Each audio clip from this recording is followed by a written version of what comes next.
வாழ்க வையகம், வாழ்க வையகம், வாழ்க வளமுடன். குரு வாழ்க, குருவே துணை. குரு வாழ்க, குருவே துணை. குரு வாழ்க, குருவே துணை. அன்பான சிந்தனையாளர்களே, சான்றோர் பெருமக்களே, உங்கள் அனைவரையும் இந்த இனிய காலை வேளையிலே, நல்ல வேளையில் சந்திப்பதில் பெரும் மகிழ்ச்சியும் மன நிறைவும் அடைகின்றோம்.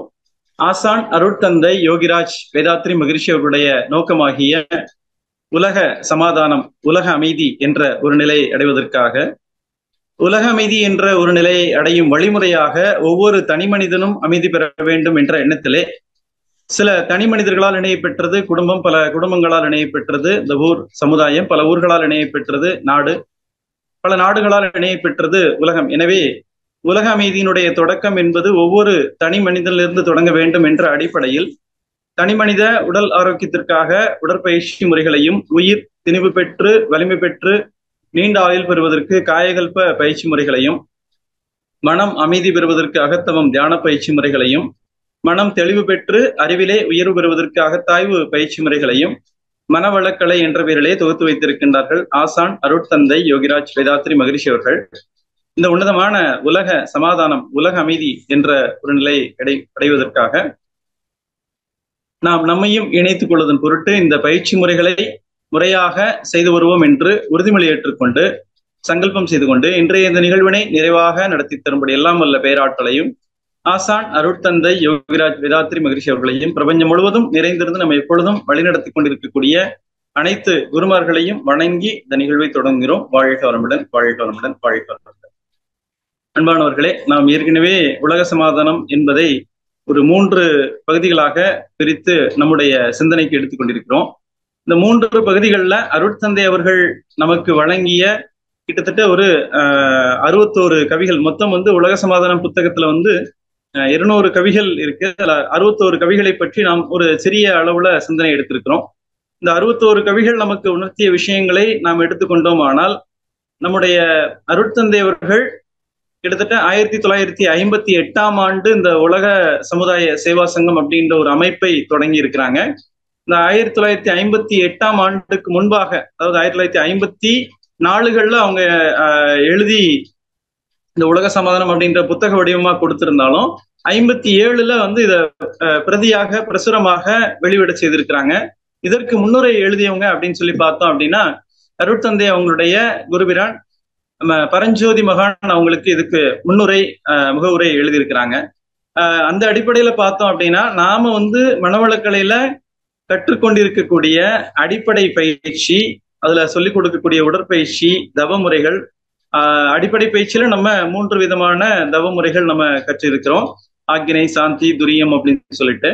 அதன் பின்பு அகத்தாய்வு முதல் நிலை பயிற்சியில அடிப்படை அகத்தாய்வின் நோக்கமும் பயன்களும், பஞ்சேந்திரிய தவம், வாழ்வின் நோக்கம், வாழ்க்கை தத்துவம், பஞ்சபூத நவகிரக தவம், எண்ணம் ஆராய்தல், ஆசை சீரமைத்தல், சினம் தவிர்த்தல், கவலை ஒழித்தல் அப்படின்ற தலைப்புகள்ல நம்ம இப்ப முதல்நிலை பயிற்சியில நம்ம எடுத்திருக்கிறோம். அகத்தாய்வுல 2ஆம் நிலை அகத்தாய்வு பயிற்சியில எடுத்துக்கிட்டோம் அப்படின்னா நமக்கு சிறப்பு தவமாகிய சிறப்பு ஜீவகாந்த பெருக்க பயிற்சிகளாகிய தீப பயிற்சி, துரியாதீத தவம், நான் யார் தத்துவம், பாவப்பதிவுகளும் போக்கும் வழிமுறைகளும், இது போன்ற தலைப்புகள், குடும்ப அமைதி, பெண்ணின் பெருமை, வாழ்த்து அதனுடைய விஞ்ஞான விளக்கம், நற்பண்புகள், இது போன்ற தலைப்புகள் நம்ம 2ஆம் நிலை அகத்தாய்வுல நம்ம எடுத்திருக்கிறோம். 3ஆம் நிலை அகத்தாய்வுல நம்ம எடுத்துக்கொண்ட தலைப்பு என்னன்னு சொல்லி பார்த்தோம் அப்படின்னா மனிதருள் வேறுபாடு ஏன், 9 மைய தவம், அறிவு, உயிரும் மனமும், அறிவே தெய்வம், இது கர்மயோகம், இது மாதிரி நம்ம பல தலைப்புகள் நமக்கு கொடுத்திருக்கிறாங்க. முதல்நிலை அகத்தாய்வு அதனுடைய பாடத்திட்டம் அப்படின்னு சொல்லக்கூடியது முதல்ல நம்மளுடைய நிலையை உணரணும் அப்படின்னு சொல்லி சொன்னோம் அப்படின்னா நாம கொஞ்சம் சிந்தனைக்கு திரும்பணும் அப்படின்றது நமக்கு அடிப்படை பயிற்சியில சிந்தனைக்கு நம்மை உள்முகமாக திருப்பும் பொருட்டு சில பயிற்சி முறைகளை நமக்கு கொடுத்திருக்கிறாங்க.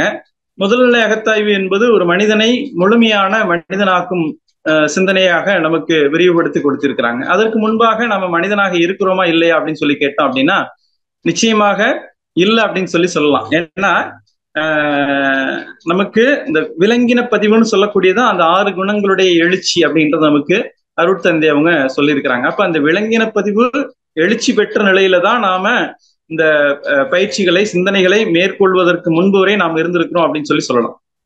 அப்ப முதல் நிலை அகத்தாய்வில் முழுமையான மனிதனாக மாறி இரண்டாம் நிலை அகத்தாய்வுல வந்து பார்த்தோம் அப்படின்னா அது தனி மனித அமைதி. அதற்கு பின்பாக முழுமையான மனிதன் என்பவன் அமைதியான, ஆரோக்கியமான, மகிழ்ச்சியான, மன நிறைவான மனிதன் அப்படின்னு சொல்லலாம். அதற்கு அடுத்தபடியாக நம்ம இரண்டாம் நிலை அகத்தாய்வு இப்ப இருக்கக்கூடிய பாடத்திட்டத்தின்படி நம்ம அதை சிந்தனைக்கு எடுத்துக்கலாம். அது குடும்ப அமைதி அப்படின்றத அடிப்படையாக வைத்துக்கொண்டு நாம் நம்மையும் மேம்படுத்தி நம்முடைய குடும்பத்தையும் மேம்படுத்தி குடும்பத்தோடு இணக்கமாக இயல்பாக வாழ்வது அப்படின்ற ஒரு சிந்தனையாக பயிற்சியாக நமக்கு கொடுத்திருக்கிறாங்க. மூன்றாம் நிலை அகத்தாய்வு என்பது சமுதாயத்தோடு நாம் இணக்கமாக வாழ்வதற்காக வாழக்கூடிய வழிமுறையாக சமுதாயத்தை இருக்கக்கூடிய ஏற்றத்தாழ்வுகளை சரி செய்து அதை சமன் செய்து அனைவரும் ஒற்றுமையாக ஒரு மனதோடு வாழக்கூடிய ஒரு பயிற்சி முறையாக இந்த மூன்றாம் நிலை அகத்தாய்வு இப்ப இருக்கக்கூடிய நம்ம பாடத்திட்டமாக அறிஞர்களுடைய வடிவமைப்பாக இருக்கிறது. சோ அப்பேற்பட்ட இந்த தலைப்புகள் எல்லாம் இப்ப இருக்கக்கூடிய நம்ம புத்தகங்கள் நமக்கு நிறைய கொடுத்திருக்கிறாங்க. மனவளக்கலை தொகுப்பு 1, 2, 3 நிறைய புத்தகங்கள், கிட்டத்தட்ட 65 புத்தகங்களுக்கு மேல வந்து இப்ப நம்ம மகிழ்ச்சி அவங்க இருக்கக்கூடிய காலங்கள், பருவடல்ல இருக்கக்கூடிய காலங்கள்ல நமக்கு வெளியிட்டு இருக்கிறாங்க. அதற்கு பின்பு நமக்கு நிறைய புத்தகங்கள் வெளிவந்திருக்கு. இந்த புத்தகங்கள் எல்லாம் வெளிவர்றதுக்கு முன்னாடியே வெளியிடப்பட்ட புத்தகம் அப்படின்னு சொல்லக்கூடியது என்பதுதான் உலக சமாதானம். உலக சமுதாய சங்கம் தோற்றுவிப்பதற்காக ஒரு வித்தாக அமையப்பட்டது அப்படின்னு சொல்லக்கூடியது அந்த உலக சமாதானம் அப்படின்ற ஒரு புத்தகம். சோ அப்பேற்பட்ட ஒரு சிந்தனையை நாம் வந்து எடுத்துக்கிட்டோம் அப்படின்னா மட்டும்தான் நம்முடைய குரு அவங்களுடைய நோக்கம் என்னன்றது நமக்கு தெரிய வரும். குருவினுடைய நோக்கம் என்ன அப்படின்றத நாம தெரிந்து கொண்டோமானால் நம்முடைய நோக்கமும் குருவினுடைய நோக்கமும் ஒன்றாக இருக்குமேயானால் குரு நமக்கு கற்றுக் கொடுக்கக்கூடிய பயிற்சி அப்படின்னு சொல்லக்கூடியது நமக்கு முழுமையான பலனை கொடுக்கக்கூடியதாக இருக்கும். இதை நம்ம ஒவ்வொரு சிந்தனையிலுமே நாம எடுத்துட்டே இருக்கிறோம். ஒவ்வொரு முறை நாம் அதை பற்றி, இந்த உலக சமாதானம் பற்றி நாம் சிந்திக்கும் பொழுது ஒவ்வொரு முறை நாம் சொல்லக்கூடிய விஷயங்கள் என்னன்னு சொல்லி பார்த்தோம் அப்படின்னா, பயிற்சியில நம்ம மனவளக்கலை பயிற்சியில எனக்கு பலன் கிடைச்சிருக்கா அப்படின்னு சொல்லி கேட்டோம் அப்படின்னா கிடைச்சிருக்கு. ஆனா அதுல ஒரு இன்கம்ப்ளீஷன் இருக்கு அப்படின்னு சொல்லி நம்ம ஃபீல் பண்றோம் இல்லைங்களா? அந்த ஃபீல்ல வந்து நம்ம வெளி வர்றதுக்கு வந்து இந்த உலக சமாதானம் அப்படின்ற தத்துவத்தை நாம் முழுமையாக புரிந்து கொண்டோமானால், புரிந்து கொண்டோமானால் நமக்கு இந்த பயிற்சியில கிடைக்கக்கூடிய பலன்கள் அப்படின்றது எந்த அளவுக்கு முன்னேற்றம் இருக்கும் அப்படின்றத நீங்க அனுபவபூர்வமாக உணரணும் அப்படின்றது இச்செரியனுடைய விருப்பம். சோ அந்த வகையில வந்து நம்ம அருட்தந்தை அவங்க இதுவரைக்கும் கிட்டத்தட்ட பல நாடுகள்ல நம்முடைய அந்த உலக மனவளக்கலை பயிற்சிகள் சென்றடைந்திருக்கு. அந்த பல நாடுகள்ல சென்றடைந்திருக்கக்கூடியதனுடைய நோக்கம் என்னன்னு சொல்லி கேட்டோம் அப்படின்னா, இப்ப நம்ம அதனுடைய எண்ணிக்கை அப்படின்னு சொல்லக்கூடியது நம்ம உலக மக்களோடு ஒப்பிடும்போது ரொம்ப குறைவாகவே இருந்தாலும் இது நாளடைவுல விரிவடையணும், பெருகணும், உலக மக்கள் அனைவருக்கும் போய் சேரணும் அப்படின்றதா அருட்தந்தை அவங்களுடைய விருப்பம், நோக்கம். சோ அதை நாம முழுமையாக உணர்ந்து கொண்டு அதை நாம் முழுமையாக உணரணும் அப்படின்றதான் இந்த அடிப்படையில இந்த நிகழ்வோட நோக்கமாக நாம எடுத்துக்கொள்ளணும். என்னன்னு சொல்லி கேட்டோம்னா, கிட்டத்தட்ட நம்ம மனவளக்கலையில இருக்கக்கூடிய அன்பர்கள் அனைவருமே நம்ம ஒவ்வொரு நிகழ்வுலையும் சொல்லக்கூடிய தகவலை இப்ப நம்ம முன்கூட்டியே கொஞ்சம் சொல்லிடுறோம். என்னன்னு சொல்லி கேட்டோம்னா, நம்ம ஒரு இஸ்லாமிய சமுதாயத்தை சேர்ந்தவர் குரானை வைத்திருக்க வேண்டும், அதை முழுமையாக படித்திருக்க வேண்டும். கிறிஸ்தவ சமுதாயத்தை சேர்ந்தவர் அவர் பைபிளை முழுமையாக வைத்திருக்க வேண்டும், அதை முழுமையாக படித்திருக்க வேண்டும், புரிந்து வைத்திருக்க வேண்டும். நம்ம இந்து சமயத்துல இருக்கக்கூடியவங்க நாம நிறைய சொல்லியிருக்கிறோம். மகாபாரதம், ராமாயணம், இது போன்ற கீதை, இது போன்ற நம்முடைய புராண இதிகாசங்கள், புத்தகங்களை நாம அவசியம் வைத்திருக்க வேண்டும், அதன்படி வாழ்க்கையை நடத்த வேண்டும் அப்படின்றது நமக்கு மதங்கள் காட்டிய வழி அப்படின்னு சொல்லி நம்ம இருக்கிறோம். அதன்படி வாழ்க்கையை நடத்தி கொண்டு இருந்தோம் அப்படின்னு சொன்னாலும் அது ரொம்ப சிறப்பு. அதுல இருந்து இன்னும் அடுத்த ஒரு படிநிலையாக என்னன்னு சொல்லி கேட்டோம் அப்படின்னா, மனிதனாக பிறந்த அனைவருமே தெரிந்து கொள்ள வேண்டிய ஒரு விஷயம் அப்படின்னு சொல்லக்கூடியது அந்த உலக சமாதானம் அப்படின்ற ஒரு புத்தகம். சோ இந்த புத்தகத்தை நம்ம ஒவ்வொருவர், இந்த மனவளக்கலையில இருக்கக்கூடிய அன்பர்கள் அனைவர் வீட்டிலையும் இப்ப அவசியம் இருக்கணும். வரும் காலங்கள்ல அனைத்து மனிதர்களுடைய கைகள்லையும் இது அவசியம் போய் இருக்கணும் அப்படின்றத நாம நினைவுபடுத்திக்குவோம். அந்த வகையில நாம இதுவரைக்கும் மேற்கொண்ட ஒரு விஷயம் என்னன்னு சொல்லி கேட்டோம் அப்படின்னா, உலகத்துல இப்ப இருக்கக்கூடிய சிக்கல்கள், இது மகரிஷி அவங்க எழுதுனது வந்து 1950s எழுதியிருந்தாலும் ஒரு 75 ஆண்டுகளுக்கு முன்பாக அவங்க எழுதியிருந்தாலும் அந்த சூழல் இப்பொழுதும் பொருந்தும் அப்படின்றதான் ஒரு யதார்த்தமான ஒரு சூழ்நிலை. ஏன்னா அப்ப எடுத்து பார்த்தோம்னா 75 ஆண்டுகளாக நீங்க உலகம் முழுவதும் இருக்கக்கூடிய அரசியல்லையோ அங்க இருக்கக்கூடிய மதத்துறை தலைவர்கள் கிட்டையோ அல்லது பொருளாதாரத்துறை தலைவர்கள் கிட்டையோ வந்து பார்த்தோம் அப்படின்னா ஒரே மாதிரியான மனநிலை தான் இருக்கு அப்படின்றதா நாம புரிந்து கொள்ள வேண்டிய ஒரு விஷயம்.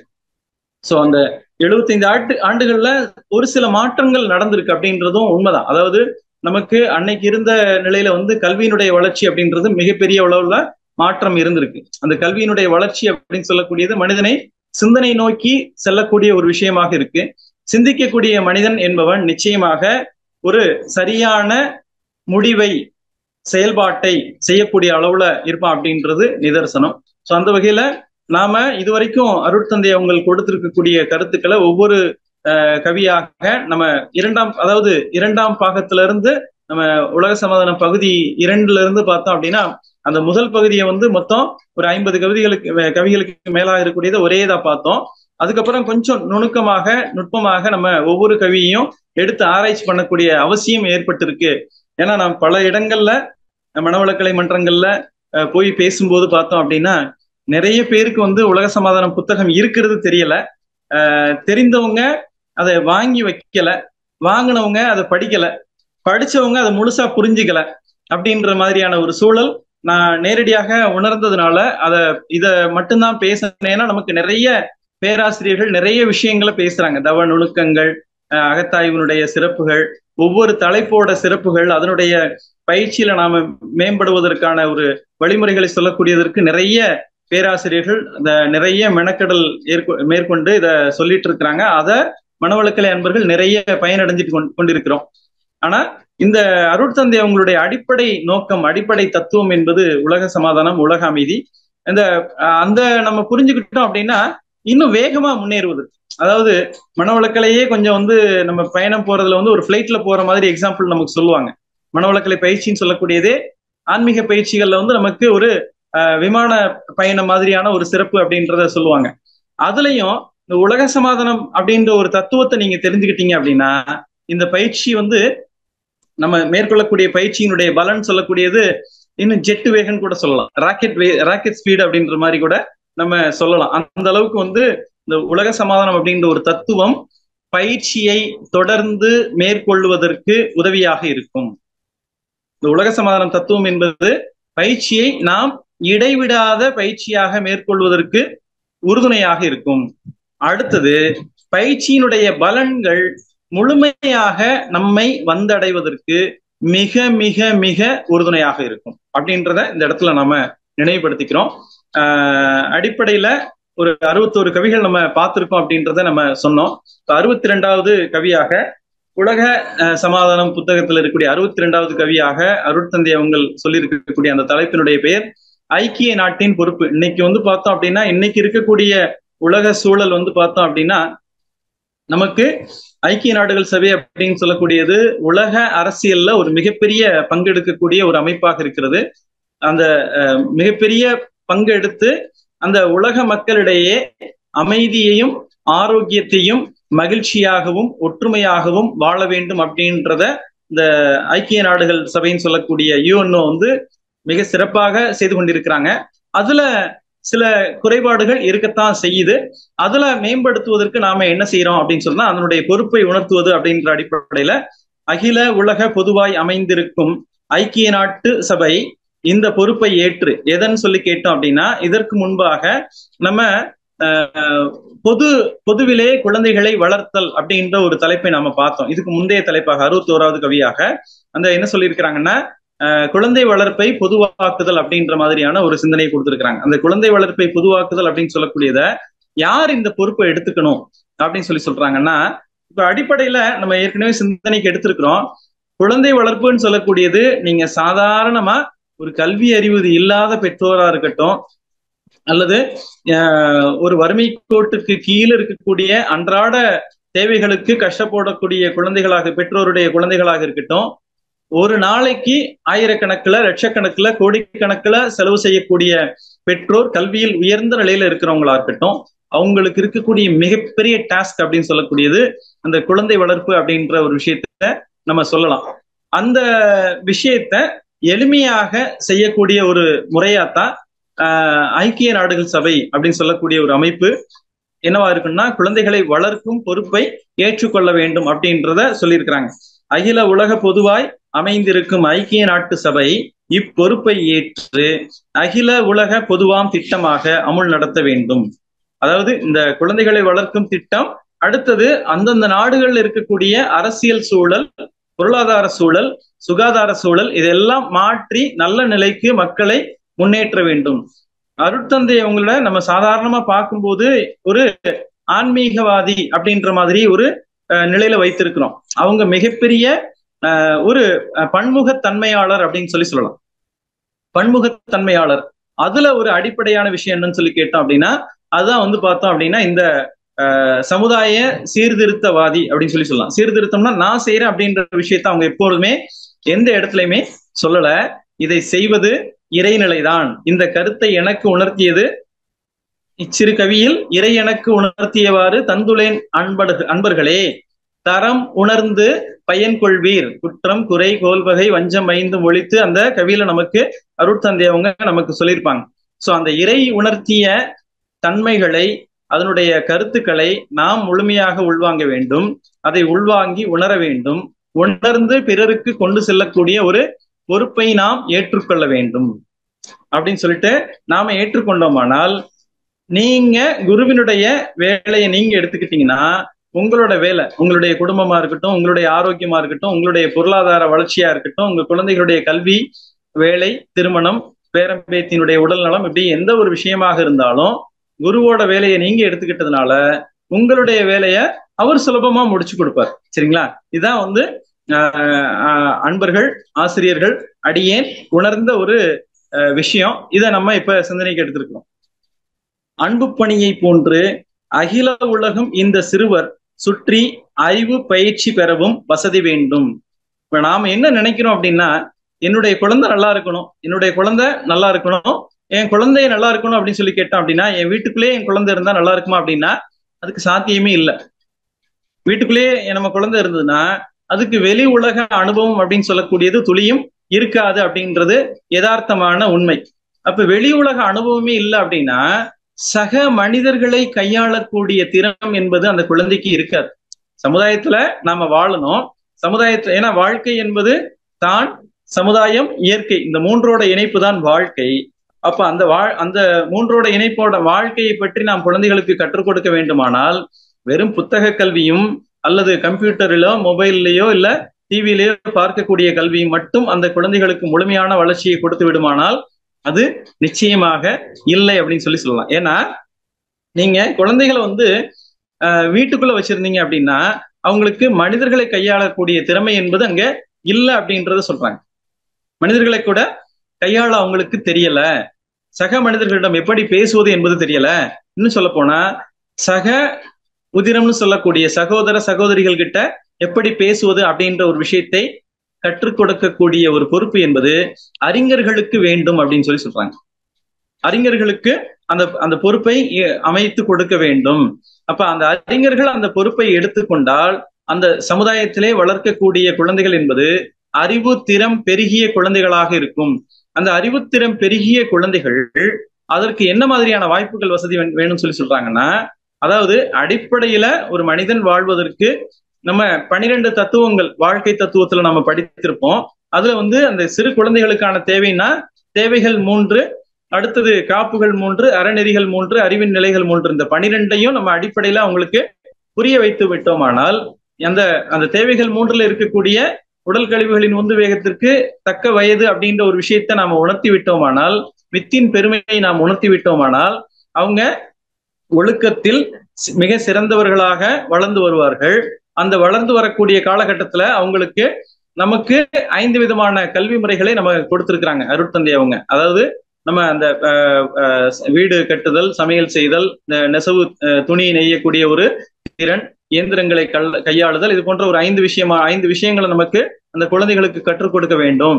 அது தனித்து இயங்கக்கூடிய அறிவு அப்படின்னு சொல்லக்கூடியது ஒவ்வொரு மனிதனுக்கும் இங்க அடிப்படையில இருக்கணும் அப்படின்னு சொல்றாங்க. தனித்து இயங்கக்கூடிய அறிவு, சமுதாயத்தோடு ஒத்து இணைந்து இயங்கக்கூடிய ஆற்றல், இந்த தனித்து இயங்கக்கூடிய அறிவும் ஆற்றலும் சமுதாயத்தோடு ஒத்து இயங்கக்கூடிய அறிவும் ஆற்றலும் இணைந்து அவனுடைய வாழ்க்கை மிக சிறப்பாக இருக்கும்.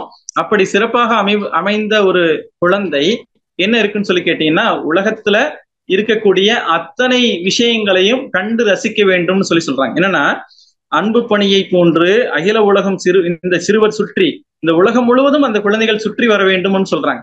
நம்ம குழந்தைங்க இப்ப நமக்கு அந்த விருப்பம் இருக்கு, எல்லா நாடுகளுக்கும் போகணும், முதல்ல நம்ம அடிப்படையில எல்லா ஊர்களுக்கும் போகணும்னு நினைப்போம். எல்லா ஊர்களுக்கும் போனவங்க எல்லா மாநிலங்களுக்கும் போகணும்னு சொல்லி நினைப்போம். எல்லா மாநிலங்களுக்கும் போனவங்க எல்லா நாடுகளுக்கும் போகணும் அப்படின்றது நம்ம நினைப்போம். அப்ப இந்த நம்முடைய எண்ணம் அப்படின்னு சொல்லக்கூடியது என்னவாகுதுன்னா, நம்முடைய குழந்தைகளுக்கு அது வித்துல பதிவாயிரும்.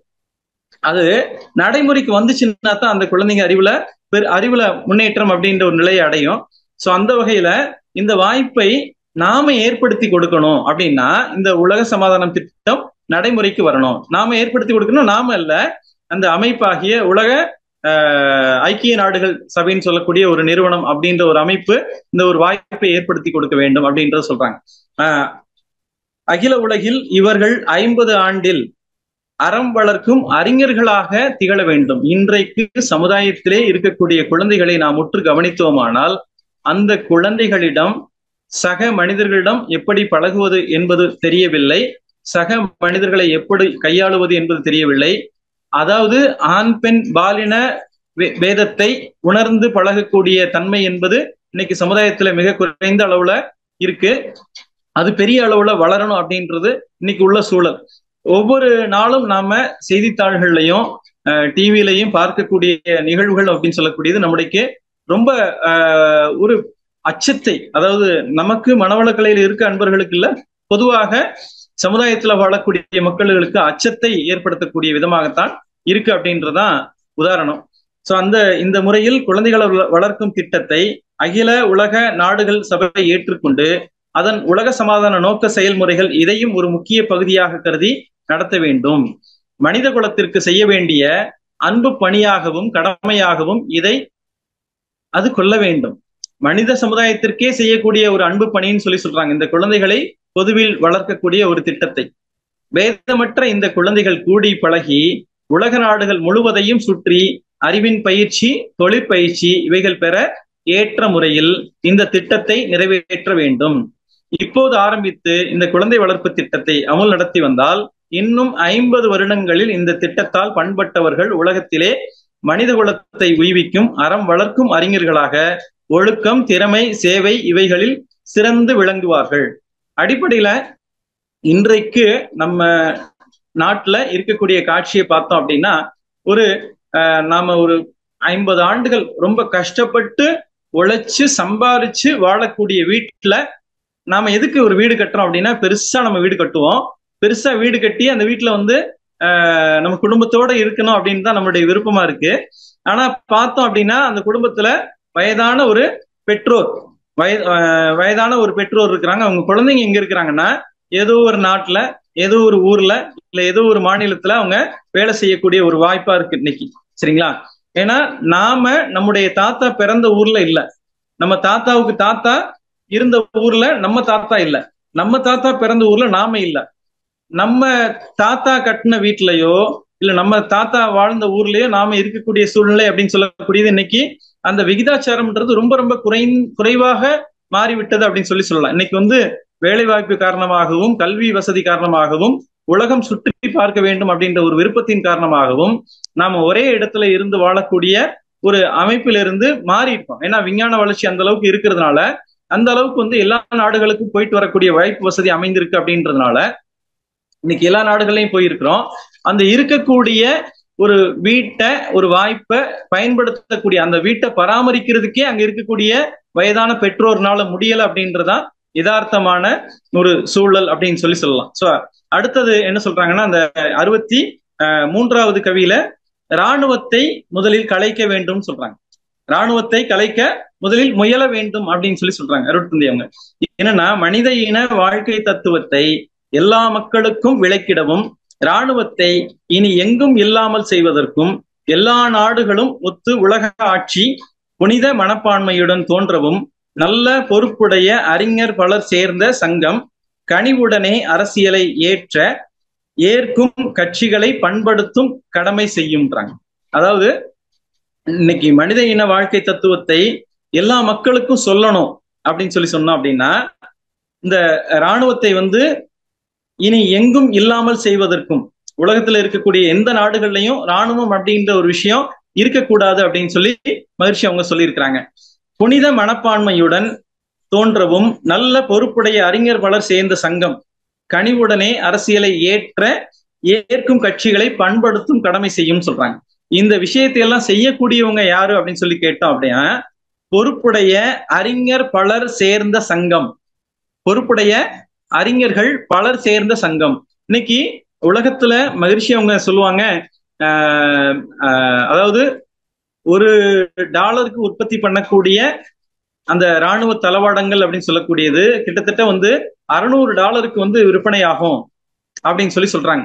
அப்ப மீதி இருக்கக்கூடிய தொகை அப்படின்னு சொல்லக்கூடியது அங்க இருக்கக்கூடிய அரசியல் தலைவர்கள், பொருள்துறை தலைவர்கள், மதவாதிகள், அவங்களுக்கு பங்கீடு, அதனுடைய ஏஜென்ட்டுகளுக்கு பங்கீடு அப்படின்ற முறையில இருக்குன்னு சொல்றாங்க. ஒரு உதாரணத்துக்கு, நம்முடைய மாதாந்திர வருமானத்துல 20%, ஒரு மாதாந்திர வருமானத்துல 20% நம்ம வீட்டு வாட்ச்மேனுக்கு சம்பளமா கொடுக்குறோம்.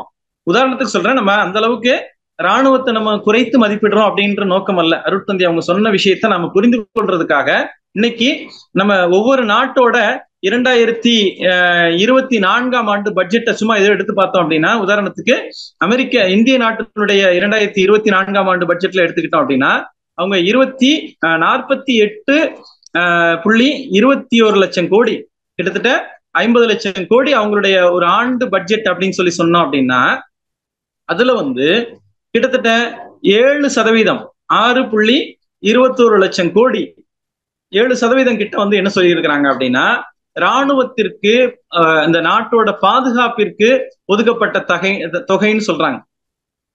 48 லட்சம் கோடி இந்திய நாட்டினுடைய பட்ஜெட் அப்படின்னு சொன்னோம் அப்படின்னா, 48 லட்சம் கோடி இந்திய நாட்டினுடைய பட்ஜெட் அப்படின்னு சொல்றாங்க ஒரு ஆண்டுக்கு.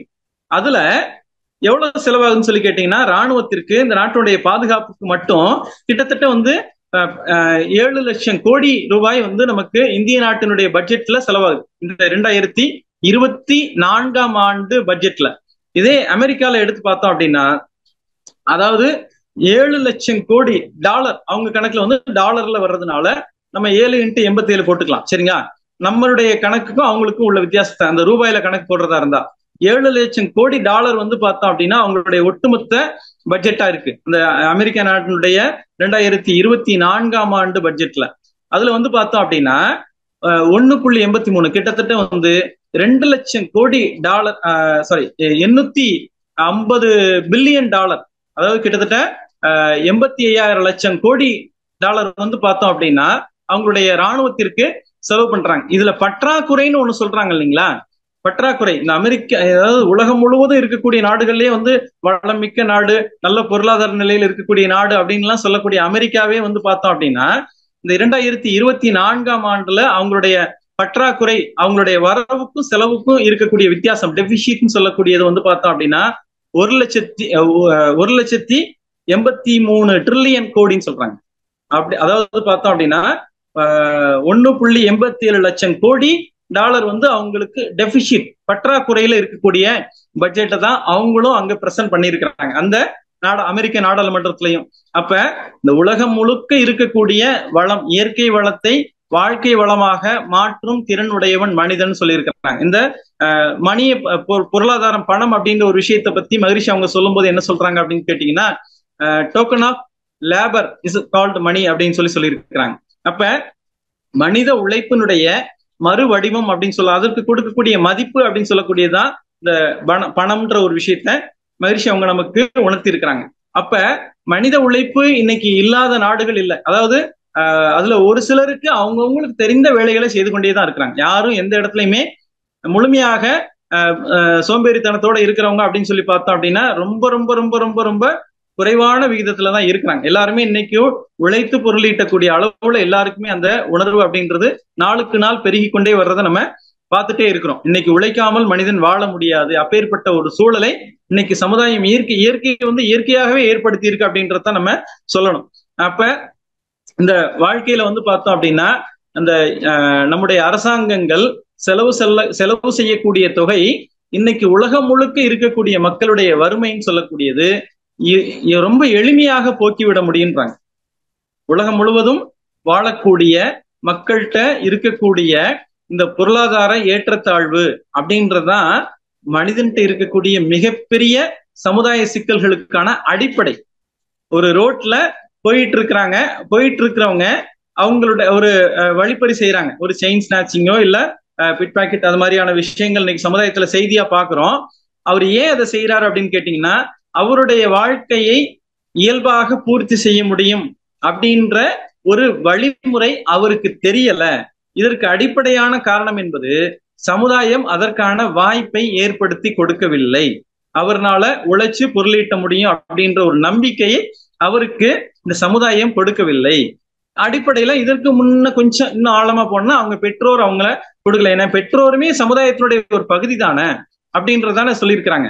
அப்ப அந்த பெற்றோர் வந்து அந்த குழந்தைக்கு எப்படி வாழ வேண்டும் அப்படின்ற விஷயத்த கொடுக்கல அப்படின்னாலே சமுதாயமும் அதற்கு ஒரு பொறுப்பாளியாக இருக்கிறது. இந்த விஷயத்த புரிந்துகிட்டோம் அப்படின்னா ஒரு சமுதாயத்துல இன்னைக்கு இருக்கக்கூடிய சிக்கல்கள்ல பெரும்பாலான சிக்கல்கள் இந்த பொருளாதார ஏற்றத்தாழ்வுனாலதான் வருடுகிறது.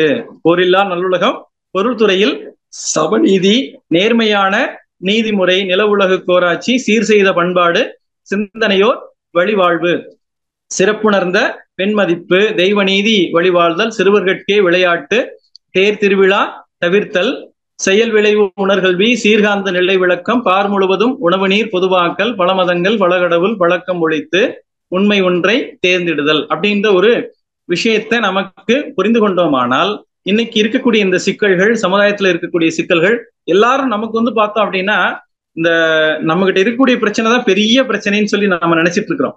நம்ம வீட்டுல நம்ம பிள்ளை படிக்கல அப்படின்றது பெரிய பிரச்சனைன்னு நினைச்சிட்டு இருக்கிறோம். சரிங்களா?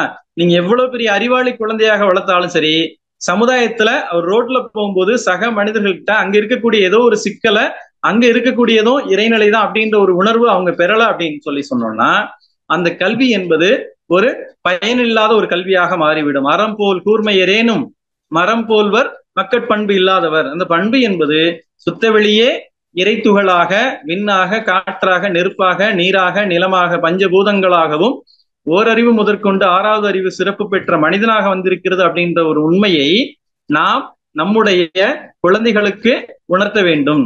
அதை உணர்த்திய பின்பு அடுத்த கட்டமாக இதை உணர்ந்தவர்கள் ஒரு இராணுவத்தை வைத்துக்கொண்டு ஒரு நொடியிலே ஆயிரக்கணக்கான லட்சக்கணக்கான மக்களை கொல்லக்கூடிய ஒரு செயல்பாட்டை செய்வார்களா அப்படின்னு கேட்டோம்னா அது நிச்சயமாக இல்லை.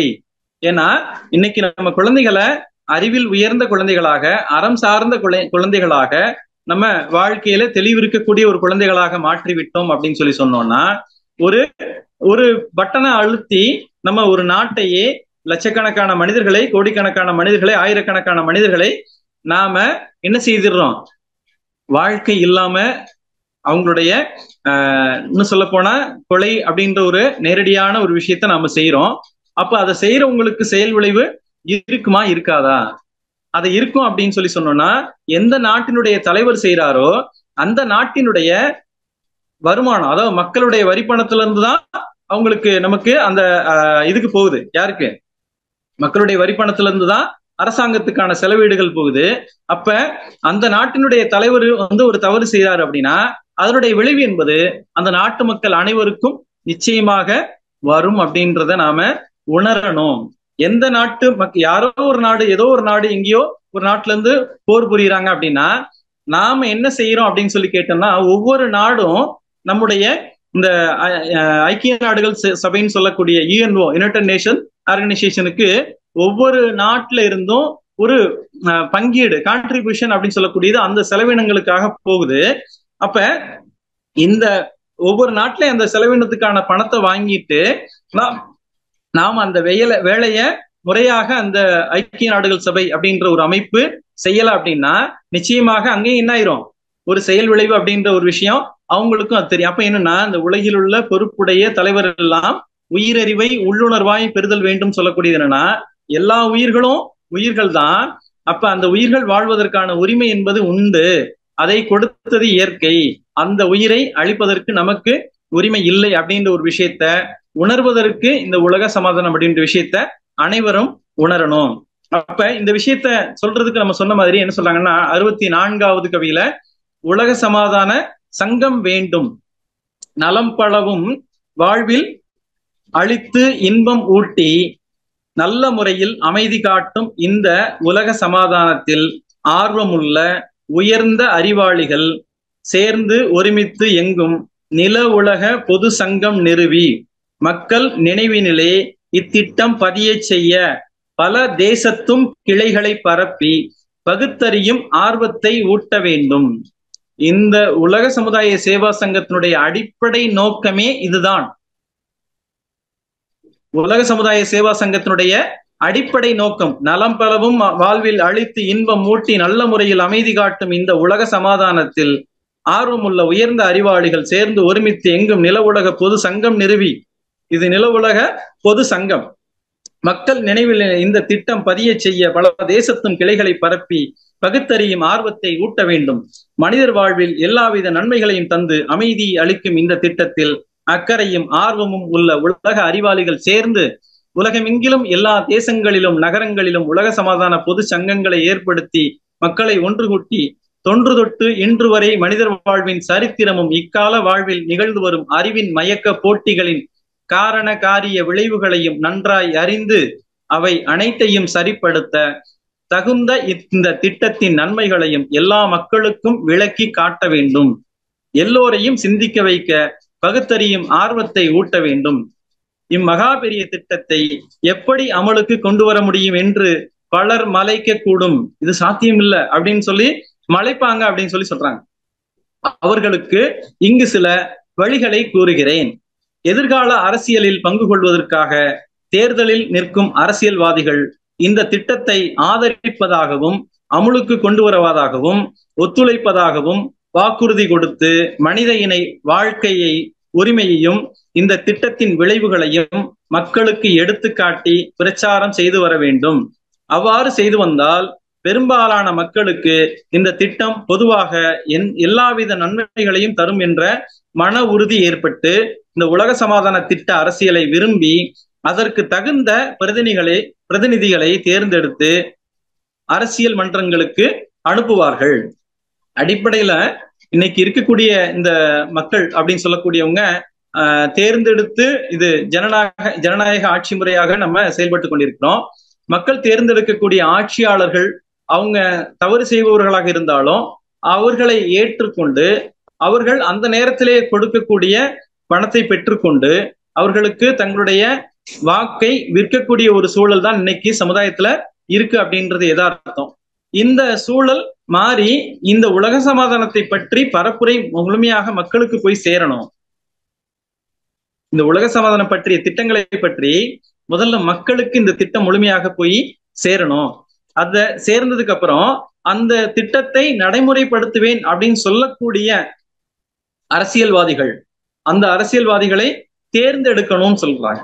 அவங்க தேர்ந்தெடுத்து நடைமுறைப்படுத்துவேன்னு சொல்லக்கூடிய அந்த அரசியல்வாதிகளை தேர்ந்தெடுத்து மக்களுக்கு என்ன இந்த திட்டத்தை கொண்டு போய் சேர்க்க இப்படிப்பட்ட ஒரு திட்டம் தான் இன்னைக்கு சமுதாயத்துல தேவை, இதை நடைமுறைப்படுத்தக்கூடிய அரசியல்வாதிகள் தான் நமக்கு தேவை அப்படின்றத மக்கள் உணர்வாங்க.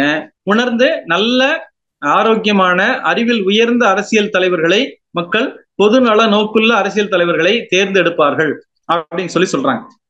அப்ப உலகின் ஆட்சி பொறுப்பு இந்த திட்டத்தின் ஆதரவாளர்களிடம் வந்துவிட்டால் உடனே அகில உலக நாடுகளின் தலைவர்கள் மனித உரிமை சாசனத்தை ஏற்படுத்தி எல்லா இராணுவங்களையும் சமூக தேவைகளை முடிக்கும் சேவையில் ஈடுபடுத்தி ஒவ்வொரு நாடாக இந்த உலக சமாதான திட்டத்தை அமுல் நடத்துவார்கள். இம்முறையில் எளிதாக உலகம் முழுவதும் இவ்வாட்சி முறை பரவிவிடும். அதாவது இந்த திட்டத்தை நடைமுறைப்படுத்துறது அப்படின்னு சொல்லக்கூடியது பார்த்தோம் அப்படின்னா எப்படி ஒரு தனி மனிதன் அமைதி பெற்றால் அந்த குடும்பம் அமைதி பெறும் அப்படின்றது நம்முடைய அனுபவம். ஒரு தனி மனிதன் அமைதி பெற்றால் அந்த குடும்பமே அமைதி பெறும் அப்படின்னு சொல்லக்கூடியது நம்முடைய அனுபவமாக இருக்கிறது. அப்ப அந்த ஒரு நாடு நல்ல ஆரோக்கியமான, அமைதியான, சுகாதாரமான சூழ்நிலையில இருக்கு அப்படின்னா எப்படி இந்த நாடு மட்டும் நல்ல ஆரோக்கியமா இருக்கு அப்படின்றத உலகம் முழுக்க இருக்கக்கூடிய மக்கள் என்ன இன்னைக்குமே நம்முடைய இந்திய நாட்டினுடைய பெருமை என்பது, நம்முடைய யோக கலையினுடைய பெருமை என்பது உலகம் முழுவதும் மதித்து போற்றக்கூடிய அளவில் இருக்கு அப்படின்னா மனிதன் ஆரோக்கியமாக வாழ்வதற்கு அடிப்படையான விஷயங்கள் இந்த யோக கலையில இருக்கு அப்படின்றத உணர்ந்து எல்லா நாடுகளையும் இதனுடைய மதிப்பை உணர்ந்து கற்றுக்கொண்டு வருகிறார்கள். அப்ப இந்த திட்டத்தையும் பார்த்தோம் அப்படின்னா இந்த திட்டத்தை நடைமுறைப்படுத்தி அரசியல்ல ஒரு மிகப்பெரிய மாற்றத்தை ஏற்படுத்தி, சமுதாயத்துல ஒரு மிகப்பெரிய மாற்றத்தை ஏற்படுத்தி, மனித மனங்கள்ல ஒரு மிகப்பெரிய மாற்றத்தை ஏற்படுத்தி அமைதியாக வாழக்கூடிய ஒரு சூழல் ஒரு நாடு முழுவதும் இருந்து விட்டால் அந்த நாட்டை பார்த்து அருகாமையில் இருக்கக்கூடிய நாடுகள், உலக நாடுகள் இங்கே நடைமுறைப்படுத்தி இருக்கக்கூடிய திட்டத்தை நடைமுறைப்படுத்த வேண்டும். அதன் மூலமாக தங்களுடைய நாட்டு மக்களும் சிறப்பாக வாழ வேண்டும் அப்படின்ற ஒரு கருத்து மேலோங்கும் அப்படின்ற சொல்றாங்க. இப்படியாக படிப்படியாக எல்லா நாடுகளையும் இந்த திட்டம் போய் சென்றடையும். 65வது கவி சங்கமும் சேவையும். பார் முழுவதும் உலக சமாதான சங்கம் பல பிரிவில் மக்களுக்கு கடமை செய்தே ஆர்வமுடன் அரசுக்கு ஒத்துழைத்து அனைத்துலக நிலையமாய் விளங்கி நிற்கும்.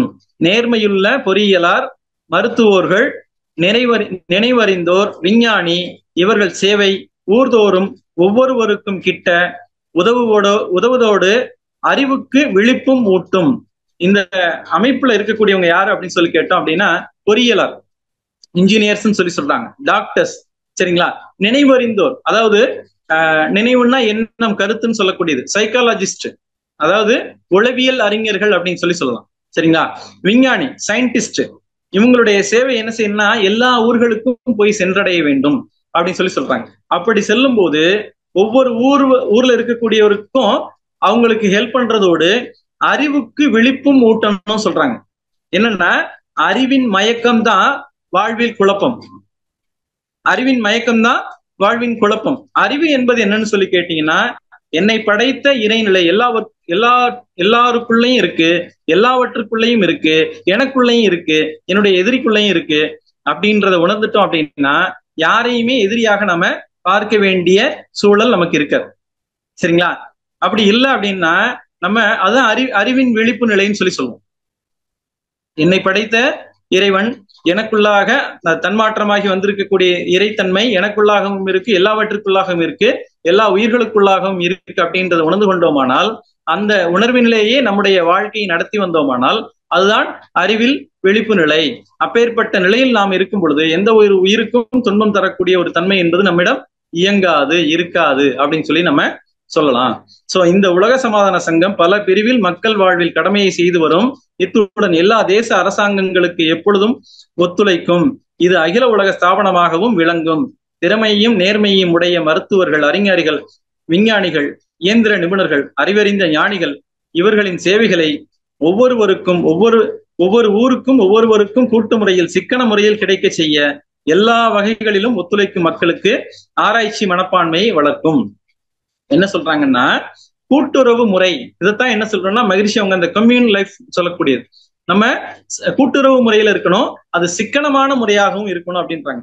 முக்கிய குறிப்பு, இந்த சங்கத்தில் சேருபவர்கள் முக்கியமாக கோபத்தை நிர்வகிக்க பழகி கொண்டவர்களாகவும் தன் ஓய்வு நேரத்தில் பெரும் பகுதியை சமூக சேவையில் செலவழிப்பவர்களாகவும் ஒழுக்க சீலர்களாகவும் தன்னை துன்புறுத்துபவர்களுக்கு கூட கூடுமான வரையில் நன்மை செய்ய தகுந்த பொறுமையும் திறமையும் உடையவர்களாகவும் ஆன்மீக நாட்டம் என்னும் கருதவத்தை பயின்று வருபவர்களாகவும் இருக்க வேண்டும். எந்த காரணத்தாலும் எந்த சமயத்திலும் அரசாங்க சட்ட திட்டங்களை அலட்சியம் செய்யாதவர்களாகவும் தன் உடலை வருத்தி பிறர் உள்ளங்களை துன்பத்தில் ஆழ்த்தும் பலாத்கார இம்சை முறையான உண்ணாவிரதம் போன்ற செயல்களை மேற்கொள்ளாதவர்களாகவும் ஆராய்ச்சி, அன்பு, பணிவு, துணிவு, புலனடக்கம், கடமை உணர்வு உடையவர்களாகவும் இருக்க வேண்டும். மதத்தினருடனும் அன்பாய் பழகுவோராயும் தனியாக ஒரு குறிப்பிட்ட மதத்தில் மட்டும் பற்று கொள்ளாதவராயும் ஆராய்ச்சியும் சீர்திருத்தமும் உள்ள முறையில் குடும்ப வாழ்க்கையை நடத்துவோராகவும் இருக்க வேண்டும். அதாவது நாம இந்த உலக சமுதாய சேவா சங்கத்துல ஒரு உறுப்பினராக நாம் ஆயிட்டோம். என்னைக்கு நாம தீட்சை எடுத்துட்டோமோ அன்னைக்கே நாம் ஆயிட்டோம். ஆனா நாம இன்னும் சில அந்த முழுமையான விடுதலை அப்படின்னு சொல்லக்கூடியது இதெல்லாம் சேர்ந்ததுதான். என்னன்னு சொல்லி கேட்டோம்னா, நம்ம தனியாக நமக்கென்று ஒரு அடையாளம் அப்படின்னு சொல்லக்கூடியது இல்ல. எப்படி வந்து ஒரு மத அடையாளங்களோ ஜாதி இன அடையாளங்களோ நமக்கு ஒரு தனி மத பற்றுதல்கள் அது மாதிரியான விஷயங்கள் அப்படின்னு சொல்லக்கூடியது இல்லாமல் இருக்கணும் அப்படின்னு சொல்றாங்க. இது இந்த உலக சமுதாய சேவா சங்கத்தினுடைய உறுப்பினர்கள். அப்படி இல்லாம இருக்கிறோம் அப்படின்னா நம்ம என்னன்னு சொல்லி கேட்டோம் அப்படின்னா, நமக்கு முழுமையாக அதை விடுறதுல கொஞ்சம் சில சங்கடங்கள் இருக்கலாம். அதை கொஞ்சம் கொஞ்சமா நம்ம இதெல்லாம், அதாவது உள்ளதை உணர்தல், அல்லதை விடுதல், நல்லதை செய்தல் அப்படின்ற அடிப்படையில சிந்தனை சிக்கனம் சீர்திருத்தம் அப்படின்னு சொல்லுவாங்க இல்லையா மகரிஷி, அந்த சீர்திருத்தம் அப்படின்ற ஒரு நிலைக்கு நாம வந்துட்டோம் அப்படின்னா என்ன இருக்காது அப்படின்னு சொல்லி கேட்டீங்கன்னா, விட வேண்டியதை விட்டு விட்டால் பெற வேண்டியது அத்தனையும் அங்கே முழுமையாக இருப்பதை நாம் உணர்ந்து கொள்ள முடியும். நாம இந்த மனவளக்கலைஞர் அப்படின்னு சொல்றத சொன்னோம் அப்படின்னா, மனவளக்கலையில நாம இருக்கோம் அப்படின்னு சொல்லி சொன்னோம் அப்படின்னா, நாம சாதாரணமான மனிதன் இல்லை. சாதாரணமாக மனிதன் நம்ம சொல்ல முடியாது. நாம யாருன்னு சொல்லி கேட்டீங்கன்னா, உலக தரம் வாய்ந்த மனிதர்கள், வேர்ல்டு கிளாஸ் சிட்டிசன் அப்படின்னு சொல்லுவாங்க. இங்க நம்ம மன்றத்துல இருக்கக்கூடிய ஐயா முருகேசன் அவங்க. அதாவது be a world class citizen அப்படின்றது என்னன்னா, நாம இந்த ஒரு ஊருக்கு உழைப்பவர்கள் மட்டுமல்ல, ஒரு நாட்டுக்கு, குறிப்பிட்ட நாட்டுக்கு உழைப்பவர்கள் அல்ல, உலகம் முழுவதும் இருக்கக்கூடிய மக்களுக்காக உழைப்பவர்கள். அவர்கள் தான் யாருன்னு கேட்டோம்னா, உலக சமுதாய சேவா சங்கத்தினுடைய உறுப்பினர்கள், அருள்நிதியர்கள், ஆசிரியர்கள், துணை பேராசிரியர்கள், பேராசிரியர்கள், முதுநிலை பேராசிரியர்கள். இந்த ஒரு பொறுப்புல இருக்கக்கூடியவங்க அனைவருமே மன்றத்தினுடைய அரங்காவலர்கள், நம்ம அனைத்து பொறுப்பாளர்களுமே யாருன்னு சொல்லி கேட்டோம்னா, ஒரு உலகத்தரம் வாய்ந்த குடிமகன்களாக நாம் இருக்கிறோம். உலகத்துல இருக்கக்கூடிய அனைத்து மக்களுக்கும் நல்ல அறக்கல்வியை, ஆன்மீக கல்வியை நாம் கொண்டு செல்லக்கூடிய ஒரு மிகப்பெரிய ஒரு வேதாத்திரிய தூதுவர்களாக நாம உலக சமாதான தூதுவர்களாக இருக்கிறோம் அப்படின்றத நாம் உணர்ந்து செயல்பட்டோம் அப்படின்னு சொல்லி சொன்னோம்னா, நிச்சயமாக இந்த உலக சமாதானம் அப்படின்ற ஒரு திட்டம் விரைவில் நடைமுறைக்கு வந்துவிடும். இத்தகைய சங்கம் ஒன்று அமைத்து உள்ளோம். இத்தகைய சங்கம் இனிமேல நம்ம என்ன செய்ய தேவையில்லை, இனிமேல் நம்ம செய்ய வேண்டிய அவசியம் இல்லை. இத்தகைய சங்கம் ஒன்று அமைத்து உள்ளோம். எல்லோருக்கும் அதில் சேர உரிமை உண்டு. நீங்க நான் சேரலாமா சார் அப்படின்னா தாராளமா சேரலாம். யாரு நம்ம இங்க மன்றத்துல இப்ப இல்லாதவங்களும் வந்து சேரலாமான்னா சேரலாம். அவங்களுக்கு என்ன சொல்லியிருக்கிறாங்க, என்ன தகுதின்னு சொல்றாங்கன்னா, எல்லோருக்கும் அதில் சேர உரிமை உண்டு. வித்து கெடும் விபச்சாரம், புகை, கள் தள்ளி விவேகமுடன் தொழில் செய்து குடும்பம் காத்து நித்தம் ஒரு சிறு நேரம் ஓய்வில் தேர்ந்து நேர்மையுடன் சமூக சேவை செய்ய நினைக்கும் உத்தமர்கள் அனைவருமே ஒன்று சேர்வீர். உலக மக்கள் நல் வாழ்வுக்கே உழைப்போம் அப்படின்னு சொல்றாங்க. இத வந்து எல்லோருமே சேர்ந்து இந்த விஷயத்த நடைமுறைக்கு கொண்டு வரணும். கொண்டு வந்து உலக மக்களுடைய முன்னேற்றத்திற்கு நாம் உழைக்க வேண்டும். பொதுவா நாம மன்றத்துல எனக்கு ஒரு விஷயம் என்ன நடக்குது அப்படின்றதையும் நம்ம ஏத்துக்கிட்டு தானே ஆகணும். அதாவது ஒரு மன்றத்துல இருக்கக்கூடிய அன்பர்கள் முதல்ல மன்றத்துக்கு வரணும். சரிங்களா? மன்றத்துல நடக்கக்கூடிய நிகழ்வுகளுக்கு நம்ம வாரம் வாரம் வரணும். என்ன எதுக்காக அப்படின்னு சொல்லி கேட்டோம் அப்படின்னா, நம்ம வீட்டுல இருந்து உடற்பயிற்சி பண்றோம், காயகல்பம் பண்றோம், தவம் பண்றோம், இதெல்லாம் பண்ணிட்டே இருக்கிறோம். என்ன மனநிலையோட செய்யறோம் அப்படின்னா, நான் நல்லா இருக்கணும் அப்படின்றது உண்மை. அதுக்கு அடுத்த கட்டமா என் குடும்பம் நல்லா இருக்கணும், இது இந்த அளவுல இருக்கிறோம். அடுத்து இந்த மன விரிவுன்னு சொல்லக்கூடியது வந்து யதார்த்த நிலை என்னன்னு சொல்லி கேட்டீங்கன்னா, இன்னும் நம்ம வரல அப்படின்றதான் உண்மை. அப்படி வரணும் அப்படின்றதான் குருவினுடைய நோக்கம். முதலே சொன்ன மாதிரி, எப்பொழுது குருவினுடைய நோக்கமும் உங்களுடைய நோக்கமும் ஒன்றாக மாறிவிட்டதோ அன்றைக்கு நீங்கள் செய்யக்கூடிய சிறு 5 நிமிட தவம் போதும். 5 நிமிட தவம் போதும். நான் 50 நிமிஷம் பண்ணேன், 3/4 மணி நேரம் பண்ணேன், 1 மணி நேரம் பண்ணேன் அப்படின்ற விஷயம் எல்லாம் இல்ல. குருவோட நோக்கமும் உங்களுடைய நோக்கமும் ஒன்னாயிருச்சுன்னா, நீங்க செய்யற தவம் 5 நிமிஷம் தவமா இருந்தாலும் மிகப்பெரிய 1/2 மணி நேரம் 3/4 மணி நேரம் பண்ண தவத்திற்குடைய பலன் அப்படின்றது உங்களுக்கு நிச்சயமாக கிடைக்கும்னு சொல்லலாம். உண்மையா அதுதான். சரிங்களா? அப்ப அந்த வீட்டுல இருந்து செய்யறதை விட சிறப்பு என்னன்னா, மன்றத்துக்கு வரும்போதுதான் அங்க வந்து முழுமையாக குருவினுடைய நோக்கங்களை பற்றி நாம் சிந்திக்கணும். அடுத்த கட்டத்துக்கு நம்ம போறோம். நம்முடைய தவ ஆற்றல் பிறருக்கும் போய் சென்றடையணும் அப்படின்ற ஒரு விருப்பத்துலதான் நம்ம அங்க போறோம். நம்ம என்னைக்காவது சார்ஜ் குறைவா இருந்ததுன்னா அங்க போகும்போது இன்னும் நமக்கு இன்க்ரீஸ் ஆகும் அப்படின்றது நமக்கு அனுபவமாக ஏற்கனவே இருக்கு. சோ அந்த வகையில உங்களுடைய மன்றத்துக்கு அவசியம் போங்க. சரிங்களா? வேற மன்றத்துக்கும் அவசியம் போகணும். என்னுடைய தன்மை என்னன்னா, பொதுவா இப்ப இல்ல, எப்பவுமே ஆரம்ப காலகட்டத்துல இருந்து மனவளக்கலைக்கு வரும்போதுல இருந்து எந்த ஊருக்கு போனாலும் அந்த ஊர்ல நான் இருக்கிற இடத்துக்கு பக்கத்துல இருக்கக்கூடிய மனவளக்கலை மன்றத்துக்கு போறது என்னுடைய பழக்கம். அது மாதிரி நீங்க எந்த ஊருக்கு போனீங்கன்னாலும் அங்க இருக்கக்கூடிய மன்றத்துக்கு போறத அப்படியே பழக்கமா வச்சுக்கோங்க. அப்ப இந்த நோக்கத்தை அடிப்படையாக கொண்ட சங்கம் ஒன்று அமைத்து இருக்கிறோம். இந்த சங்கத்தில் சேர உலக மக்கள் யாவருக்கும் உரிமை உண்டு. இந்த சங்கத்தில் சேருவர்கள் கற்பு ஒழுக்கம் காக்க வேண்டும். புகையிலையை எவ்விதத்தும் உபயோகிக்க கூடாது. மதுபானமும் செய்யக்கூடாது.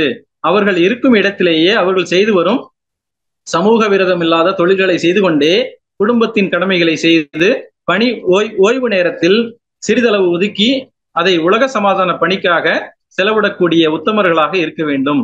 அத்தகையோர்களை அன்புடன் அழைக்கிறோம்.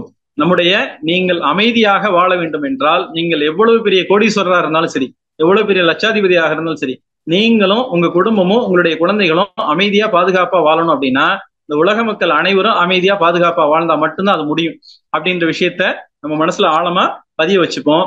அப்படி வாழக்கூடிய ஒரு சமுதாயத்தை நாம் அமைத்தால் மட்டுமே நாம சம்பாதிக்கக்கூடிய அத்தனை பொருளும் நம்முடைய சந்ததிக்குன்னு சொல்லி விரும்பணும். அப்படின்னா நாம இந்த உலக மக்கள் அனைவரையுமே நம்ம சம்பாதித்து வைக்கணும். சரிங்களா? உலக மக்கள் தான் நம்முடைய சொத்தாக இருக்கணும். அப்ப அந்த சொத்து தான் இந்த நம்மளுடைய சந்ததிகளை காப்பாற்றக்கூடிய ஒரு சொத்தாக இருக்கணும். உலக மக்கள் என்னுடைய குடும்பம், உலக குடும்பமாக நாம் மாற வேண்டும். அப்படி மாறணும்னா மட்டும்தான் என்னவாக இருக்குன்னு சொல்லி கேட்டோம் அப்படின்னா நம்முடைய குழந்தைகளுக்கும் நம்முடைய சந்ததிக்கும் இந்த உலகம் முழுவதும் வாழக்கூடிய மக்களுக்கும் அது பாதுகாப்பாக அரணாக இருக்கும் அப்படின்றதுதான் அருட்தந்தை அவங்களுடைய நோக்கம். சோ அந்த வகையில இந்த உலக சமாதான திட்டத்தை இதுவரைக்கும், இந்த புத்தகத்தை இதுவரைக்கும் வாங்காதவங்க வாங்கிருங்க, வாங்கி வச்சிருக்கவங்க படிச்சிருங்க, படிச்சவங்க திரும்பவும் அதை படிங்க. இது என்னுடைய வேண்டுகோள். இதுல நிறைய விஷயங்கள், தத்துவங்களை பேசுவதற்கு நிறைய பேராசிரியர்கள் இருக்கிறாங்க. நானும் முதல்ல ஒரு 2 வாய்ப்பு பார்த்தோம் அப்படின்னா நம்முடைய காந்த தத்துவம் அது மாதிரியான தத்துவங்கள் தான் நம்ம எடுத்துக்கொண்டோம். இதை சொல்வதற்கு நமக்கு நிறைய ஆசிரியர்கள் இருக்கிறாங்க, பேராசிரியர்கள் இருக்கிறாங்க. நாம இந்த உலக சமாதானம் பற்றி பேசணும் அப்படின்றதுனாலதான் இதை மீண்டும் மீண்டும் இதே தலைப்பை நம்ம இந்த புத்தகத்தை முழுமையாக முடித்து எந்த அளவுக்கு நம்ம இந்த சமுதாயத்துல கொண்டு செல்ல முடியுமோ அந்த அளவுக்கு நம்ம கொண்டு செல்வோம் அப்படின்ற அடிப்படையில தான் இந்த உலக சமாதானம் பகுதி 4ஆக நம்ம இன்னைக்கு சிந்தனைக்கு எடுத்திருக்கிறோம். வாய்ப்பு இருக்கும்போது நம்ம தொடர்ந்து இந்த உலக சமாதானம் சிந்தனையை மேற்கொள்ளும் அப்படின்னு சொல்லி இந்த வாய்ப்பளித்த உலக சமுதாய சேவா சங்கத்தினுடைய தலைவர் உள்ளிட்ட அனைத்து இயக்குநர்கள், உலக சமுதாய சேவா சங்கத்தினுடைய அனைத்து இயக்குநர்களின் இயக்குநர்கள், பொறுப்பாளர்கள், ஐடி இயக்குனர், அதனுடைய அனைத்து ஐடி இயக்குநரகத்தின் அனைத்து பொறுப்பாளர்கள், பேராசிரியர்கள் அனைவருக்கும் நன்றி சொல்லி இந்த வாய்ப்பினை ஏற்படுத்தி கொடுத்த உங்களுக்கும் கலந்து கொண்ட உங்களுக்கும் நன்றி சொல்லி நிகழ்வை நிறைவு செய்கிறோம். வாழ்க வளமுடன், வாழ்க வளமுடன், வாழ்க. இப்பொழுது நாம் ஐயாவோடு கேள்வி பதில் நிகழ்ச்சியில இணைவோம். முதலாவதாக ஆஸ்திரேலியாவிலிருந்து பார்த்தசாரதி ஐயா அவர்கள். ஐயா வாழ்க வளமுடன். ஐயா கிட்ட பேசலாம். பர்சத் ஐயா பேசலாம். ஐயா வாழ்க வளமுடன். ஐயா அருள்நிதி பார்த்தசாரதி. வணக்கம் ஐயா, வாழ்க வளமுடன். From Melbourne, Australia. மிக்க மகிழ்ச்சி. அனுபவத்தை இங்க பதிவிட விரும்புகின்றேன். வாழ்க வளமுடன். நான் பயிற்சி எடுத்தது 2005 சிங்கப்பூர்ல மனவளக்கலை மன்றத்துல. அப்போலாம் ஆசிரியர்கள் வகுப்பெடுக்கும் பொழுது உலக சமாதானத்தை பற்றி நிறைய ஆழமா எடுத்து சொன்னாங்க. சோ அதன் அடிப்படையில் அடியேன் படித்த முதல் புத்தகம் அருட்தந்தை அவர்களுடைய உலக சமாதானம் என்ற புத்தகம். அப்பவே 2006 நினைக்கிறேன். அப்பவே அந்த உலக சமாதானம் வந்த மாதிரியே ஒவ்வொரு வரியையும் படித்த அனுபவத்துல இருக்கு. நிறைய பேர் சொல்லுவாங்க, புராண புத்தகங்கள் இல்ல வரலாற்று சம்பவங்களை படித்து பின்னோக்கி அதன்படி அப்படியே போயிட்டு வந்தேன் அப்படின்னு சொல்லுவாங்க. அது மாதிரி புத்தகங்களை படிச்சது இல்லை. ஆனா குருவினுடைய இந்த புத்தகம் அவ்வளவு ஒரு உலக சமாதானம் அடைந்த மாதிரியே ஒரு உணர்வை கொடுத்த புத்தகம். சோ ஆகையினால் இதை நீங்க நினைவுபடுத்தியிருக்கிறீங்க. அனைத்து ஆசிரியர்களுக்கும் நம்ம உலக சமாதானத்தை தான் நம்ம வலியுறுத்திட்டு இருக்கோம். தனி மனித அமைதி, குடும்ப அமைதி, அதை தாண்டி உலக அமைதியை நோக்கி நம்முடைய பங்களிப்பு இருக்கணும். ஆசிரியர்கள் அதை நோக்கி செயல்படணும் என்றதை இந்த ஜூம் நிகழ்வின் மூலமாக நீங்க நினைவுபடுத்தியிருக்கிறீங்க. அந்த பொறுப்பும் கடமையும் நிச்சயமாக அனைத்து ஆசிரியர்களுக்கும் இருக்கு. அதோட இங்க நான் குடியுரிமை வாங்கி இருக்கிறேன்.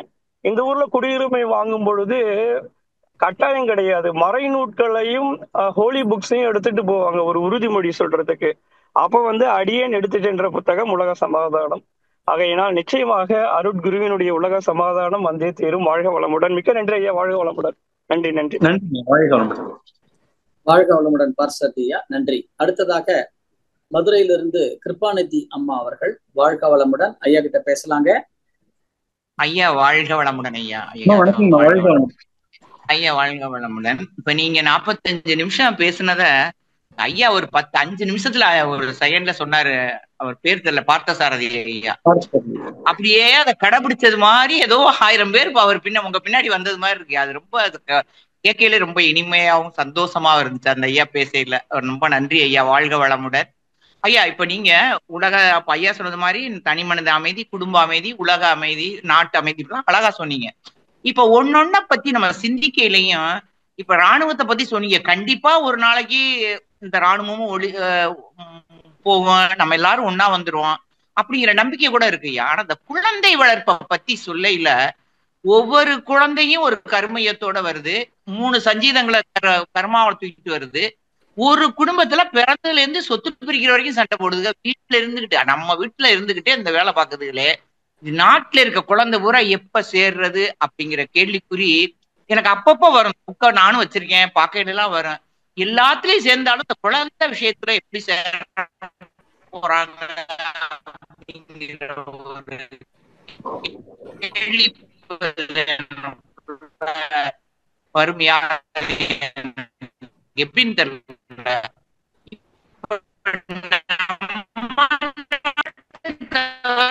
அமெரிக்கா பற்றி தெரியாது, மலேசியா, சிங்கப்பூர்லாம் முடிச்சோடனே பிளஸ் 2 முடிச்சோடனே 2 வருஷம் போய் அவங்க ஆர்மியில இருந்துட்டு தான் வரணும். ஜென்ஸ் எல்லாம் அப்படி இருக்கிறதுனால இருக்கு. இந்த குழந்தைகள் அப்படின்னு கூட தோணியா. நன்றி ஐயா. வாழ்க வளமுடன்மா. உங்களுடைய பேச்சு கொஞ்சம் தடைப்பட்டது. அது எனக்கு மட்டுமா எல்லாருக்குமான்னு தெரியல. பொதுவா பார்த்தோம் அப்படின்னா உங்களுடைய கேள்வியை நான் எப்படி புரிஞ்சுக்கிட்டேன் அப்படின்னா, குழந்தைகள் குழந்தை வளர்ப்பை பொதுவாக்கணும்னு சொல்றீங்க. அது குழந்தைகள் அனைத்தையும் பொதுவாக பார்ப்பாங்களா அப்படின்னு கேட்டதான் நான் புரிஞ்சுக்கிட்டேன். அதுல பார்த்தோம் அப்படின்னா அடிப்படையில குழந்தைகள் ஏற்கனவே எல்லோருக்கும் பொதுவாகத்தான் இருக்கிறாங்க. அவங்க நான் இன்னாருக்குத்தான் சொந்தம் அப்படின்றது அவங்க மனசுல இல்லவே இல்லை அப்படின்றத நம்ம சொல்லலாம். நம்முடைய எண்ணங்கள் தான், நம்முடைய கர்மைய பதிவுகள் தான் அது எனக்கு மட்டும்தான் சொந்தம். இந்த குழந்தைய நம்ம சொல்லி வளர்க்கறது எல்லாமே என்ன வளர்க்குறோம் அப்படின்னா, கடைசி காலத்துல என்னைய நல்லா பார்த்துக்கணும் அப்படின்றதுதான் அந்த குழந்தைகிட்ட நம்ம சொல்றோம். நீ உலக சமாதான தூதுவனா வரணும், உலக மக்கள் அனைவருக்கும் நீ உழைக்கணும் அப்படின்றத நம்ம சொல்லி வளர்க்கல.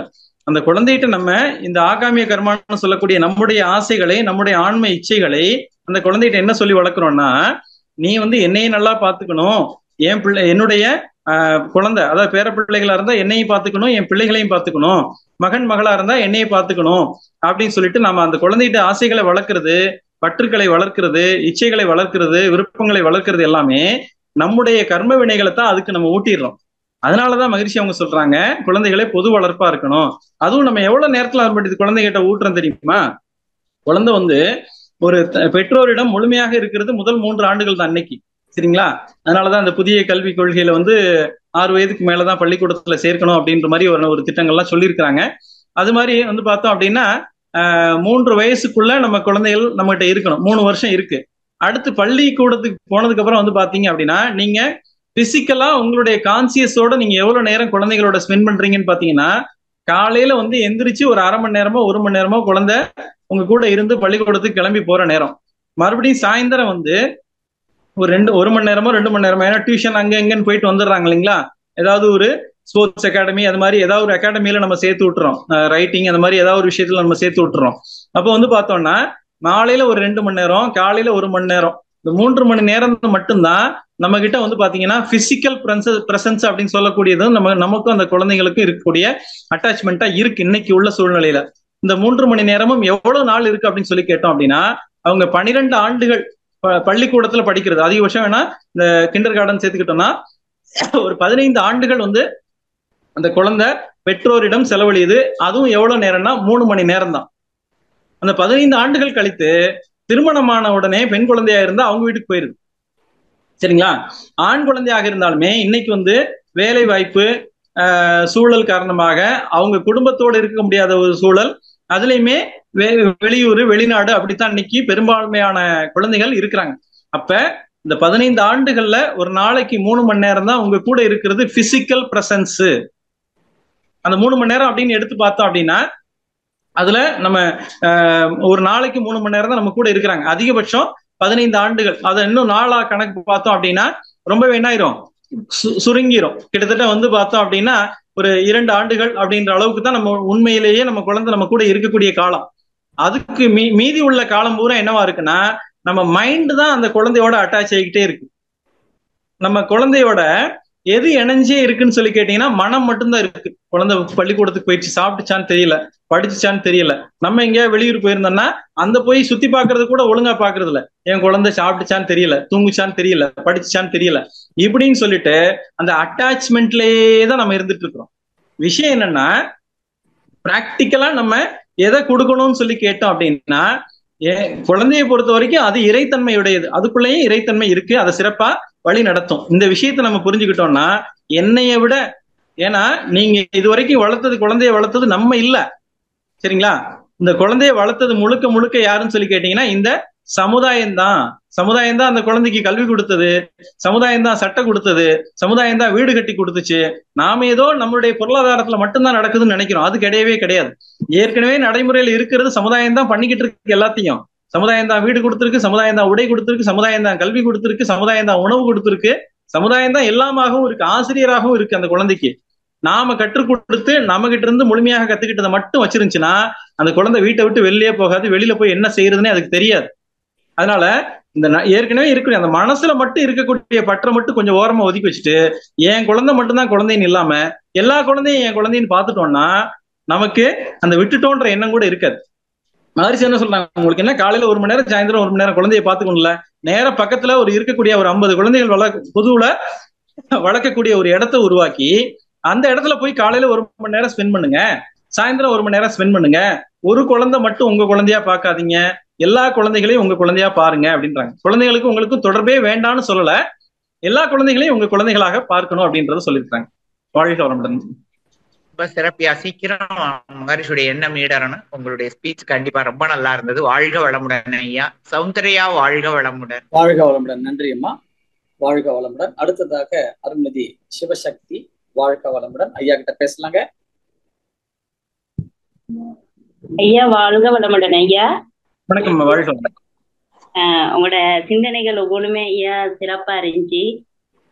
நாங்களும் ஒரு மனவளக்கலையில ஒரு சிறு புள்ளியா அவருக்கு ஒரு அங்கத்தவரா இருக்கவங்கள ஐயா ரொம்ப ரொம்ப சந்தோஷமா இருந்துச்சு. உடம்புலாம் ஃபுல் சிலிர்த்து ரொம்ப சந்தோஷமா இருந்துச்சுங்க ஐயா. அந்த வார்த்தை சொல்ல முடியல, அதுக்குள்ள நாங்களும் ஒரு சிறு புள்ளியா இருக்கோமே அப்படிங்கிற ஒரு சந்தோஷம். ஐயா என்னோட ஒரே ஒரு விஷயம்னு சொல்லுவேன், என்னன்னு கேட்டேன் ஐயா. நாங்க இதுக்குள்ள போயிட்டோம், 3 வருட காலமா அந்த மனவளக்கலையில இருக்கோம். நாங்க மட்டும் இல்லையா, எங்களோட பிள்ளைகளும் அதுக்குள்ள போகணும்.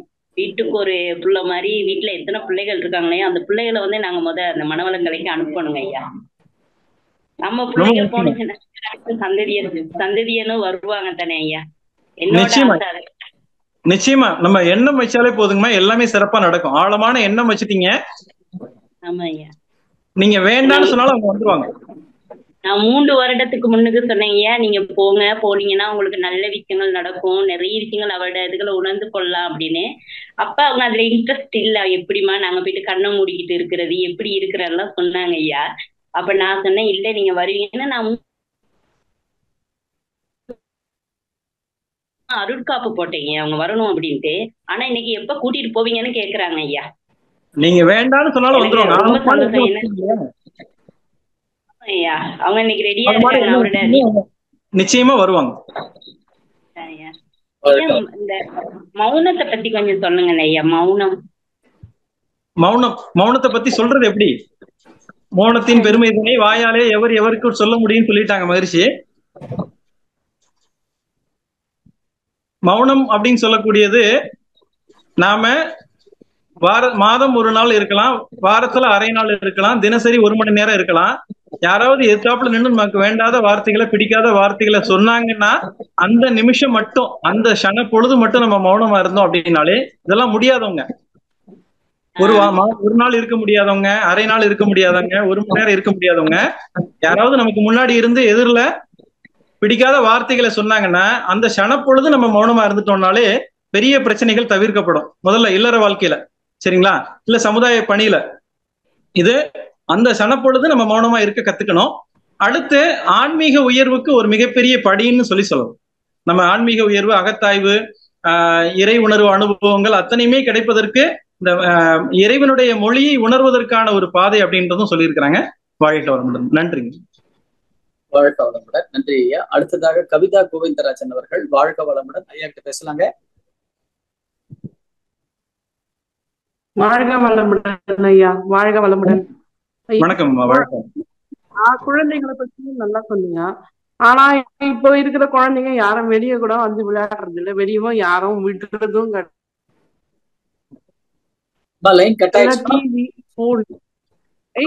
எனக்கு அம்மா கொஞ்சம் முதல்ல இருந்து கேள்வி கேளுங்கம்மா. கேக்குதுங்களா? அம்மா முதல்ல இருந்து கேள்வி கேளுங்கம்மா. அதாவது முன்ன இருக்கிற பசங்க எல்லாம் வெளியில வந்து விளையாடுங்க ஐயா. இப்ப யாருமே வெளியில விடுறதே கிடையாது. எல்லாம் போனு, டிவி, அந்த டாய்ஸுங்க, அவ்வளவுதான். வீட்டுக்குள்ளேயே விளையாடுதுங்க. அது இல்லாம அந்த போனை பார்த்து பார்த்து பசங்க ஆட்டிசம் ஆயிடுதுங்க. நம்மளே போனை கொடுத்து கொடுத்து சாப்பாடு ஊட்டி அதுங்களுக்கு நம்மளே கெடுத்து நம்மளே ஆட்டிசம் ஆக்கி அதுக்கு ஒரு ட்ரீட்மெண்ட்டுக்கு போறது. இப்ப அந்த மாதிரி எல்லாம் இருக்கு. வெளியே கூட விடுறது இல்லை, யாருமே விடுறது இல்லை. இப்போ எல்லாம் வீட்டுக்குள்ளேயே தான். அது எப்பதான் வெளியே விடுவாங்க, எப்பதான் விளையாடுறது? சுத்தமா பெற்றோர் வளர்க்க வேண்டாம் சொல்றாங்க மகிழ்ச்சி. பொதுவுல குழந்தை வளர்ப்பு வேணும்ட்டாங்க. வெளியே சுத்தமா இல்லைங்கய்யா. அபார்ட்மெண்ட்ஸ்ல எடுத்தீங்கன்னா சுத்தமா யாருமே வெளியே வர்றது இல்ல. ஒரு தெரு என்ன சொல்லிருக்காங்கன்னா பொதுவுல குழந்தைகளை வளர்க்கணும் அப்படின்றத திட்டமா சொல்லியிருக்காங்க. இது எப்பதான் என் குழந்தை பாதுகாப்பா இருக்கணும்னு சொல்லிட்டு அதை கெடுத்துருவோம். எப்படி ஒரு விவசாயிட்ட ஒரு கதை சொல்லியிருப்பாங்க இல்லைங்களா? ஒரு விவசாயிட்ட பொறுத்த வரைக்கும் இறைவன்ட்டு ஒரு வரம் கேட்டானா, எனக்கு நீ வேண்டும் நேரம் மழை கொடுக்கலன்னு சொல்லிட்டு சொல்லும் போது, சரி நீ வேணுன்றப்ப உனக்கு மழை வரும்பான்னு சொல்லிட்டு அந்த இறைவன் மறைஞ்சு போயிட்டாராம். அவர் என்ன நினைச்சிருக்காரு, பயிர் வாடுதுன்னு சொல்லிட்டு அது பாட்டுக்கு தேவையில்லாத நேரத்திலையும் தண்ணியை கொடுத்து அதற்கு காத்தடிச்சா எப்படி வேர் பிடிக்கிறதுன்னு தெரியல, வெயில் அடிச்சா எப்படி தாங்குறதுன்னு தெரியல. இயற்கை தன்னுடைய நேரத்துல நேரத்துல காத்தடிக்கும், வெயில் அடிக்கிற நேரத்துல வெயில் அடிக்கும், மழை பெய்யும் நேரத்துல மழை பெய்யும். அதுல இருந்து தன்னை அந்த வாழக்கூடிய தன்மையை கற்றுக்கொண்டு அந்த பயிர் செழித்து வளர்ந்து வரக்கூடிய பயிருக்கு தான் சத்துள்ளதாக இருக்கும். சரிங்களா? ஆனா எப்பவுமே விவசாயி தண்ணியை மட்டும் ஊத்திக்கிட்டே இருந்தாரு அப்படின்னா, நான் நானா பார்த்து வளர்க்குற குழந்தை என்ன ஆகும்னா அந்த பதறாகி போன பயிர் போலத்தான் நானா பார்த்து வளர்க்குற குழந்தையும் இருக்கும் அப்படின்றது இன்னைக்கு சமுதாயத்துல இருக்கக்கூடிய குழந்தைகளுடைய காட்சியா நம்ம சொல்லலாம். அதுவே நமக்கு சாட்சியாக இருக்கு. அப்ப இந்த குழந்தைகளை சமுதாய பொறுப்புல வளர்ப்பதற்கு முதல்ல இருக்கக்கூடிய அறிஞர்கள் முதல்ல ஒப்புக்கணும் அப்படின்றத சொல்லியிருக்கிறாங்க. சரிங்களா? அதனால நாம வளர்க்கக்கூடிய குழந்தைகள் பார்த்தோம் அப்படின்னா அதுக்கு என்ன உணவு கொடுக்கறதுன்னு தெரியாது, என்ன உடற்பயிற்சி கொடுக்கறதுன்னு தெரியாது, என்ன தியான முறைகள் சொல்லிக் கொடுக்கறது, எப்படி சொல்லிக் கொடுக்கறதுன்றது நமக்கு தெரியாது. அதை கற்றுக்கொண்டு அதை முறைப்படுத்தி சொல்லிக் கொடுக்கக்கூடிய அறிஞர்கள் வசம் அதை நம்ம கொடுக்கணும் அப்படின்றத மகிழ்ச்சி அவங்க சொல்லியிருக்கிறாங்க. சோ அப்படி வளரக்கூடிய குழந்தைகள் தான் நமக்கும் அது நல்ல தன்மையாக இருக்கும், சமுதாயத்துக்கும் நல்ல தன்மையோட இருக்கும். அதற்கு நாம முதல்ல மனதுல ஒரு மாற்றத்தை ஏற்படுத்திக்கிட்டா போதும்.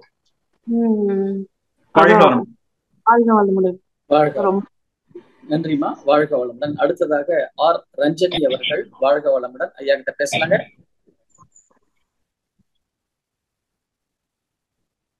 ரஞ்சனி அன்மியூட் பண்ணிருக்கீங்க, உங்களுக்கு ஐயா கிட்ட பேசலாம்.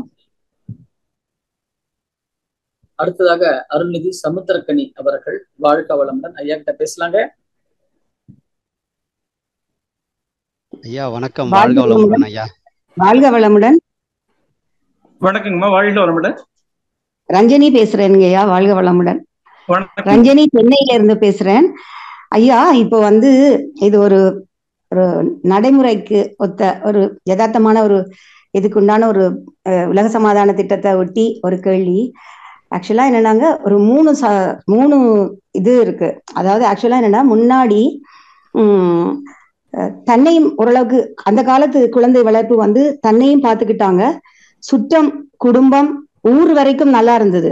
ஓரளவுக்கு நல்ல ஒரு வளர்ப்பு முறை, நல்ல ஒரு சிந்தனை முறை எல்லாம் இருந்தது. தான், குடும்பம், சுற்றம், ஊர் வரைக்கும் கூட ரொம்ப நல்லா இருந்ததுங்க ஐயா. ஆனா இப்ப வந்து நம்முடைய பசங்க எல்லாமே இப்ப ஒரு ஊரண்டி, இப்போ நம்ம இப்ப சென்னையில இருக்கிறத வச்சு பார்த்தா ஒவ்வொரு ஊர்ல ஜெர்மன் யூனிவர்சிட்டியில படிக்கிறாங்க, யூகே யூனிவர்சிட்டி, யுஎஸ் அப்படின்னு சொல்லிட்டு பறந்து விரிந்து பசங்க படிக்கிறதுக்காக போயிட்டு இருக்காங்க. அதாவது உலகியல் கல்வி மட்டும்தான். சோ ஏதோ லேக்கிங்கா இருக்கு. பாத்தீங்கன்னா இப்ப வந்துட்டு ஒரு யந்திரமயமான ஒரு உலகமா இருக்கு. சோ இப்ப இன்ஸ்டாகிராம், ஃபேஸ்புக் எல்லாமே வந்தாச்சுங்க. எல்லாமே உலகமே என் கையில்ங்கிற மாதிரி வந்தாச்சு. மொழி பாத்தீங்கன்னா சரளமா இருக்கு, டெக்னிக்கலா பயங்கரமா முன்னேறிட்டோம். இப்ப வந்து உலக சமாதான திட்டத்தை வந்து நீங்க சொல்ற மாதிரி அறிஞர்கள் ஒன்று கூடி கொண்டு போகணும் அப்படிங்கறதுல இந்த கோஆர்டினேஷன், அது இப்ப தனி மனித அமைதிக்கு உரியதும் மகர்ஷியினுடைய இதை வந்து ட்ரெயின் அப் பண்ணிட்டு இந்த பசங்க வேர்ல்டு யூனிவர்சிட்டி ஒரு இடத்துல படிக்கிறாங்க. சோ இங்க வந்துட்டு எல்லாமே ஒரு கோஆர்டினேஷன்ல வரும்போது இது வந்து கரெக்டா இருக்கும் ஐயா. இப்போ இது எல்லாத்தையும் கோஆர்டினேட் பண்ணி உங்களுடைய கருத்தை கேட்க விரும்புறேங்க. அதாவது இப்போ முன்னாடி எப்படி இருந்தது, இப்ப வந்து நம்ம வந்து குறுகிட்டோம்னு நினைக்கிறேன். அதாவது எப்படின்னா டெக்னிக்கலா வந்து பறந்துட்டோம், மொழியறிவிலே நம்ம பறந்துருக்கிறோங்க ஐயா.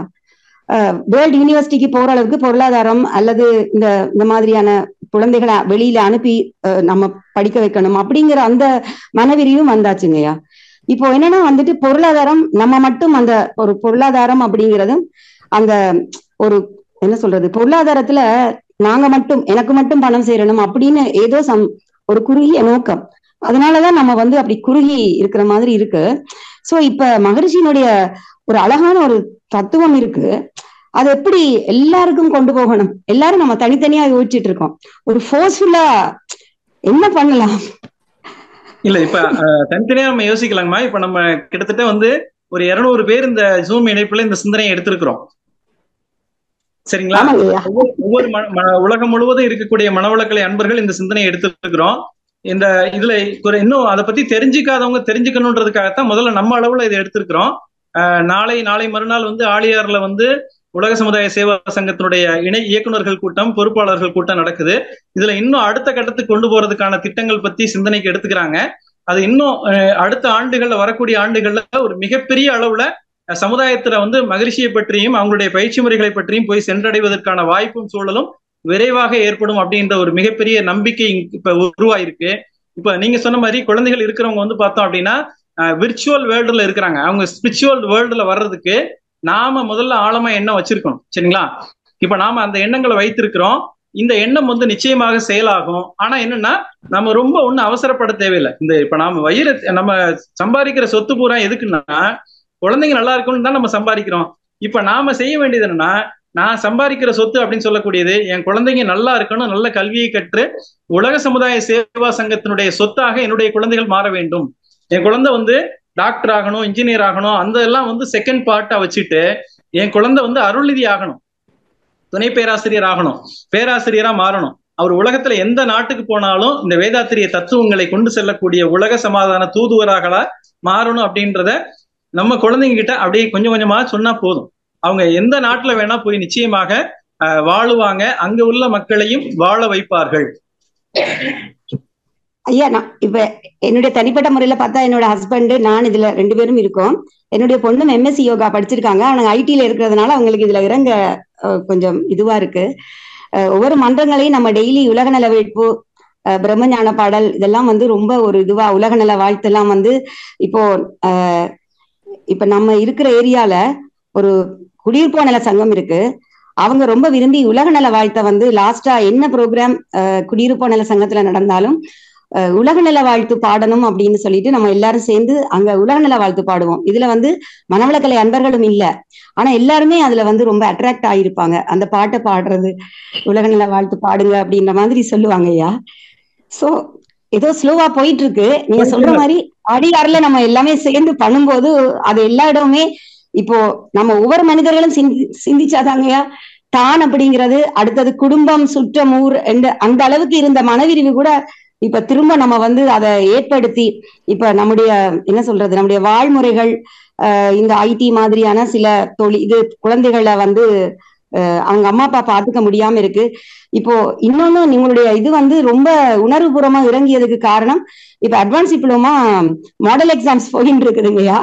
இப்ப கையில இருக்கிறது உலக சமுதாய வாழ்க்கை நெறி, உலக சமாதான திட்ட புஸ்தகம் தான் கையில இருக்கு. சோ இப்ப மத்த மாணவர்களோட அதை பத்தி டிஸ்கஷன், அந்த புக்கை நம்மளே படிச்சு ஆன்சர் கண்டுபிடிக்கிறது, இத மாதிரி போயிட்டு இருக்கிறதுனால அப்படியே உள்வாங்கி ரொம்ப ஹாப்பியா நீங்க சொல்லும்போது இது எத்தனை தடவை நம்ம அட்ராக்ட் பண்ண ரொம்ப அட்ராக்ஷன் உள்ள இந்த ஒரு டாபிக். சோ ரொம்ப பேசும்போது ரொம்ப நெகிழ்ச்சியா இருந்ததுங்கய்யா. ரொம்ப அப்படியே மகரிஷியினுடைய அந்த புக்கும் இப்ப கையில இருந்தது கொஞ்ச நேரம் முன்னாடி கூட. சோ இதையே படிச்சுட்டு இப்ப 2 புக்லயும் இருக்கிறோம், உலக சமுதாய வாழ்க்கை நெறி, உலக சமாதான திட்டங்கள்.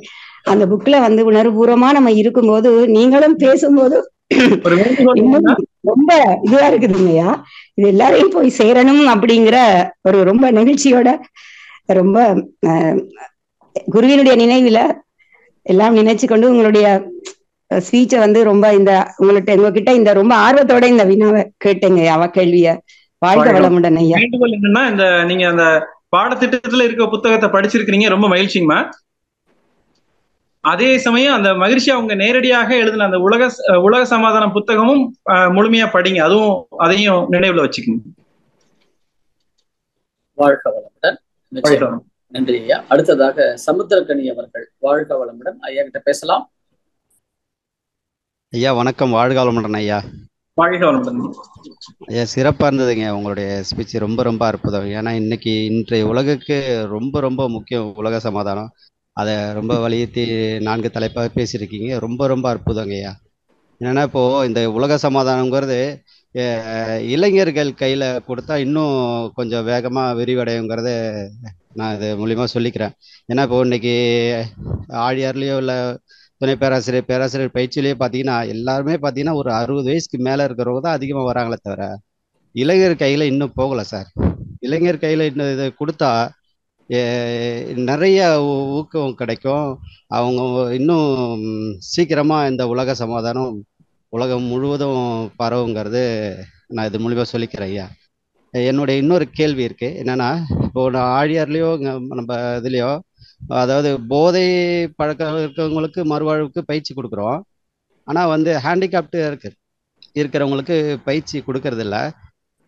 ஏன் அது என்னன்றது நம்ம தெரிஞ்சுக்கலாங்க. ஏன்னா ஹேண்டிகேப்டா இருக்கிறவங்க செய்யக்கூடாதா இல்லை அதையே கொடுக்க கூடாதான்றது அது என்னன்றது கொஞ்சம் இல்ல. அடிப்படையிலங்க நம்ம உடற்பயிற்சி பொறுத்த வரைக்கும் ஊனமுற்றோரும் அதாவது மாற்றுத்திறனாளிகளும் செய்யலாம் அப்படின்றது சொல்லியிருக்கிறாங்க.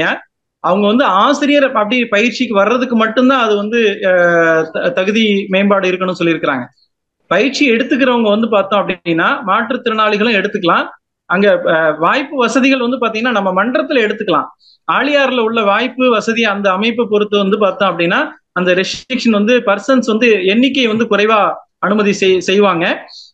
நீங்க வந்து இது எல்லாருக்கும் அவங்களுக்கு போய் சேரணும்னு முதல்ல எண்ணம் வச்சுட்டு நம்ம ஊர்ல நம்ம இருக்கக்கூடிய மாவட்டத்துல அது மாதிரியான ஒரு அமைப்பு உருவாக்கணும். இப்ப வந்து ஒரு ஆழியார் பத்தாது நிச்சயமா, சரிங்களா? ஆழியார் மாதிரி ஒவ்வொரு மாவட்டத்திலையும் ஒரு ஆன்மீக மையம் இருக்கணும். உலக சமுதாய சேவா சங்கத்தினுடைய கிளை நிறுவனங்கள் அங்க இருக்கணும், கிளை அமைப்புகள் இருக்கணும்.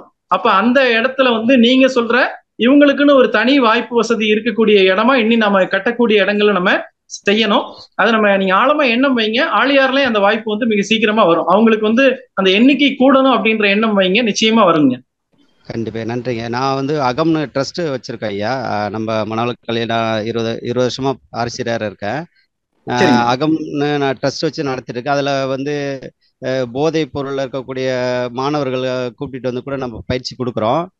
அதே போல இது நேற்று ஒருத்தர் கேட்டாரு என்கிட்ட, ஹேண்டிகேப்டா இருக்கிறவங்க பயிற்சி, ஏன்னா இது வரைக்கும் நம்ம அது வரைக்கும் கொடுத்தது கிடையாது.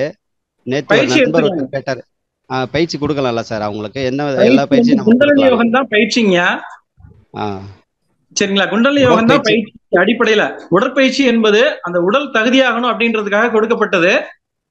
தவம் அது மாதிரியான விருப்பங்கள் அவங்களுக்கு இருக்கு அப்படின்னா தாராளமா நம்ம கத்து கொடுக்கலாம். நன்றிங்க. நன்றிங்க. நன்றி. பெரிய குளத்திலிருந்து சாந்தி சுந்தரம் அம்மா அவர்கள் வாழ்க வளமுடன் ஐயா கிட்ட பேசலாம். ஐயா வாய்ப்புக்கு நன்றி சௌமித்ரன் ஐயா. ஐயா சுரேந்திரன் ஐயா, உங்ககிட்ட ஒரு வினா இருக்குது, சௌமித்ரன் ஐயா கிட்டயும் ஒரு வினா இருக்குங்கய்யா. வாழ்க வளமுடன். உங்கள்கிட்ட கேட்டுறீங்க சுரேந்திரன் ஐயாட்ட. ஐயா இவ்வளவு நேரம் அந்த உலக சமாதான திட்டத்தை நல்லா கூர்ந்தா அப்படியே ஆழ்ந்து கேட்டோம். எனக்கு மனசுல தோன்றது என்னன்னா, இந்த இறைநிலையே நமக்கு குருவா வந்திருக்கு. அவ குருவினோட ஆசீர்வாதம், இறைவனுடைய கருணையினால கண்டிப்பாக வரும் காலத்தில் அரசியலாகட்டும், ஒரு தொழிலாகட்டும், ஒரு வேலையாகட்டும், வேதாத்திரிய கல்வி படித்த சான்றிதழ் இருந்தால் மட்டும்தான் அந்த வேலை கிடைக்கும், அந்த அரசியல் அந்த பதவி கிடைக்குங்கிற தன்மை வரணும்னு மனதார வாழ்த்திக்கிட்டு இருக்கீங்க. அருமை அருமை அருமை. கண்டிப்பாக அந்த நிலை வரும் பொழுதுதான் உலக சமாதானம் என்பது கண்டிப்பாக வரும். வளர்ந்து கொண்டிருக்க குழந்தைகளா இல்ல வளர்ந்து விட்ட குழந்தைகளால தெரியாது. ஆனால் மகானவர்கள் நம்மளை போல வளர்ந்தவர்கள் 50 60 வயசு மேல இருக்கவங்க கிட்ட எல்லாம் இந்த பொறுப்பை ஒப்படைச்சிட்டாங்க. இத உலகம் பூரா விதைக்க வேண்டிய ஒரு பணிக்கு நம்ம ஆளாக்கிட்டாங்க. நம்ம அவங்களுக்கு உண்மையான சீடர்களாகவும் இருக்கிறோம். நம்மளால முடிந்த அளவு எங்க எப்ப எந்த இடம்லாம் நம்ம பார்க்க வேணாங்க, நம்மளால முடிஞ்ச அளவு அவங்களுக்கு வாழ்த்தி கொண்டே இருப்போம், அவங்க தெரியப்படுத்திக்கிட்டே இருப்போம். உலக சமாதானத்தை பத்தி அவங்களுக்கு புரியுதோ புரியல நம்ம சொல்லிக்கொண்டே இருக்க வேண்டியது நம்மளுடைய கடமை இல்லையா? வாழ்க வளமுடன். ரொம்ப நல்லா இருந்ததுங்கய்யா. வேற எது எனக்கு வினாக்கள் இல்ல. எது சொல்றீங்களாங்கய்யா? நான் ஐயாட்ட கேள்வி கேட்கட்டுமா? மகிழ்ச்சி சொன்னதாங்க எல்லாமே அவங்க சொன்னதான் நம்ம சொல்லியிருக்கிறோம். அதுல நிச்சயமா சந்தேகம் எதுவும் வராதுங்க. வாழ்க வளமுடன். நன்றி ஐயா. கண்டிப்பாங்க கண்டிப்பாங்க. சௌமித்ரன் ஐயா வாழ்க வளமுடன் ஐயா. சொல்லுங்கம்மா. ஆமா ஐயா, நான் இந்த ஒரு 15 நாளைக்கு முன்னாடி ரோட்டை கிராஸ் பண்ணும்போது ஒரு பைக்காரவங்க என்ன அடிச்சுட்டு போயிட்டாங்கய்யா. கால் 4 விரல்ல மட்டும் வலது கால்ல பிராக்சர் ஆயிடுச்சுங்கய்யா. இப்ப எக்ஸசைஸ் பண்றதுக்குன்னா காயக்கல்ப பயிற்சி பண்ணணும்னா கால்களை ஊனி பண்ணும்போது என்னால பண்ண முடியல. ஈவினிங் பண்ற பயிற்சியும் நம்ம குதிங்கால தூக்குறதுனால செய்யக்கூடாதுன்னு சொல்லிட்டாங்க. இப்ப மற்ற 2 பயிற்சிகள் மட்டும் செய்யலாமாங்கய்யா? வேண்டாம், நீங்க அது மாதிரி பண்ண வேண்டாம். அஸ்வினி முத்திரை மட்டும் போடும். அஸ்வினி முத்திரை மட்டும் தாங்கய்யா போட்டுட்டு இருக்கேன். மற்றபடி உட்காந்து செய்யற பயிற்சி எல்லாம் பண்றீங்க. எது முடியுதோ அது வரைக்கும் பண்ணுங்க. அஸ்வினி முத்திரை மட்டும் போடுங்க. காயக்கல்ப பிட்ஸ் அண்ட் பீசஸா பண்ண வேண்டாம். சரிங்க சரிங்க. அது டவுட்டா இருந்தது, அதான் உங்ககிட்ட கேட்டீங்க. அம்மாமி கேட்டதா சொல்லுங்க. வாழ்த்துக்கள்ங்க ஐயா. வாழ்க வளமுடன். வாழ்க வளமுடன். மிக்க நன்றிமா. நன்றி சுரேந்திரன் ஐயா. நன்றிங்க ஐயா. வாழ்க வளமுடன். வாழ்க வளமுடன் ஐயா. மிக்க நன்றி ஐயா. மிக்க நன்றிங்க. வாழ்க வளமுடன். நிகழ்ச்சி நிறைவு செய்யலாம் ஐயா. ஐயா நிறைவு செய்யலாங்க. வாழ்க வளமுடன். வாழ்க வளமுடன். நம் கடமை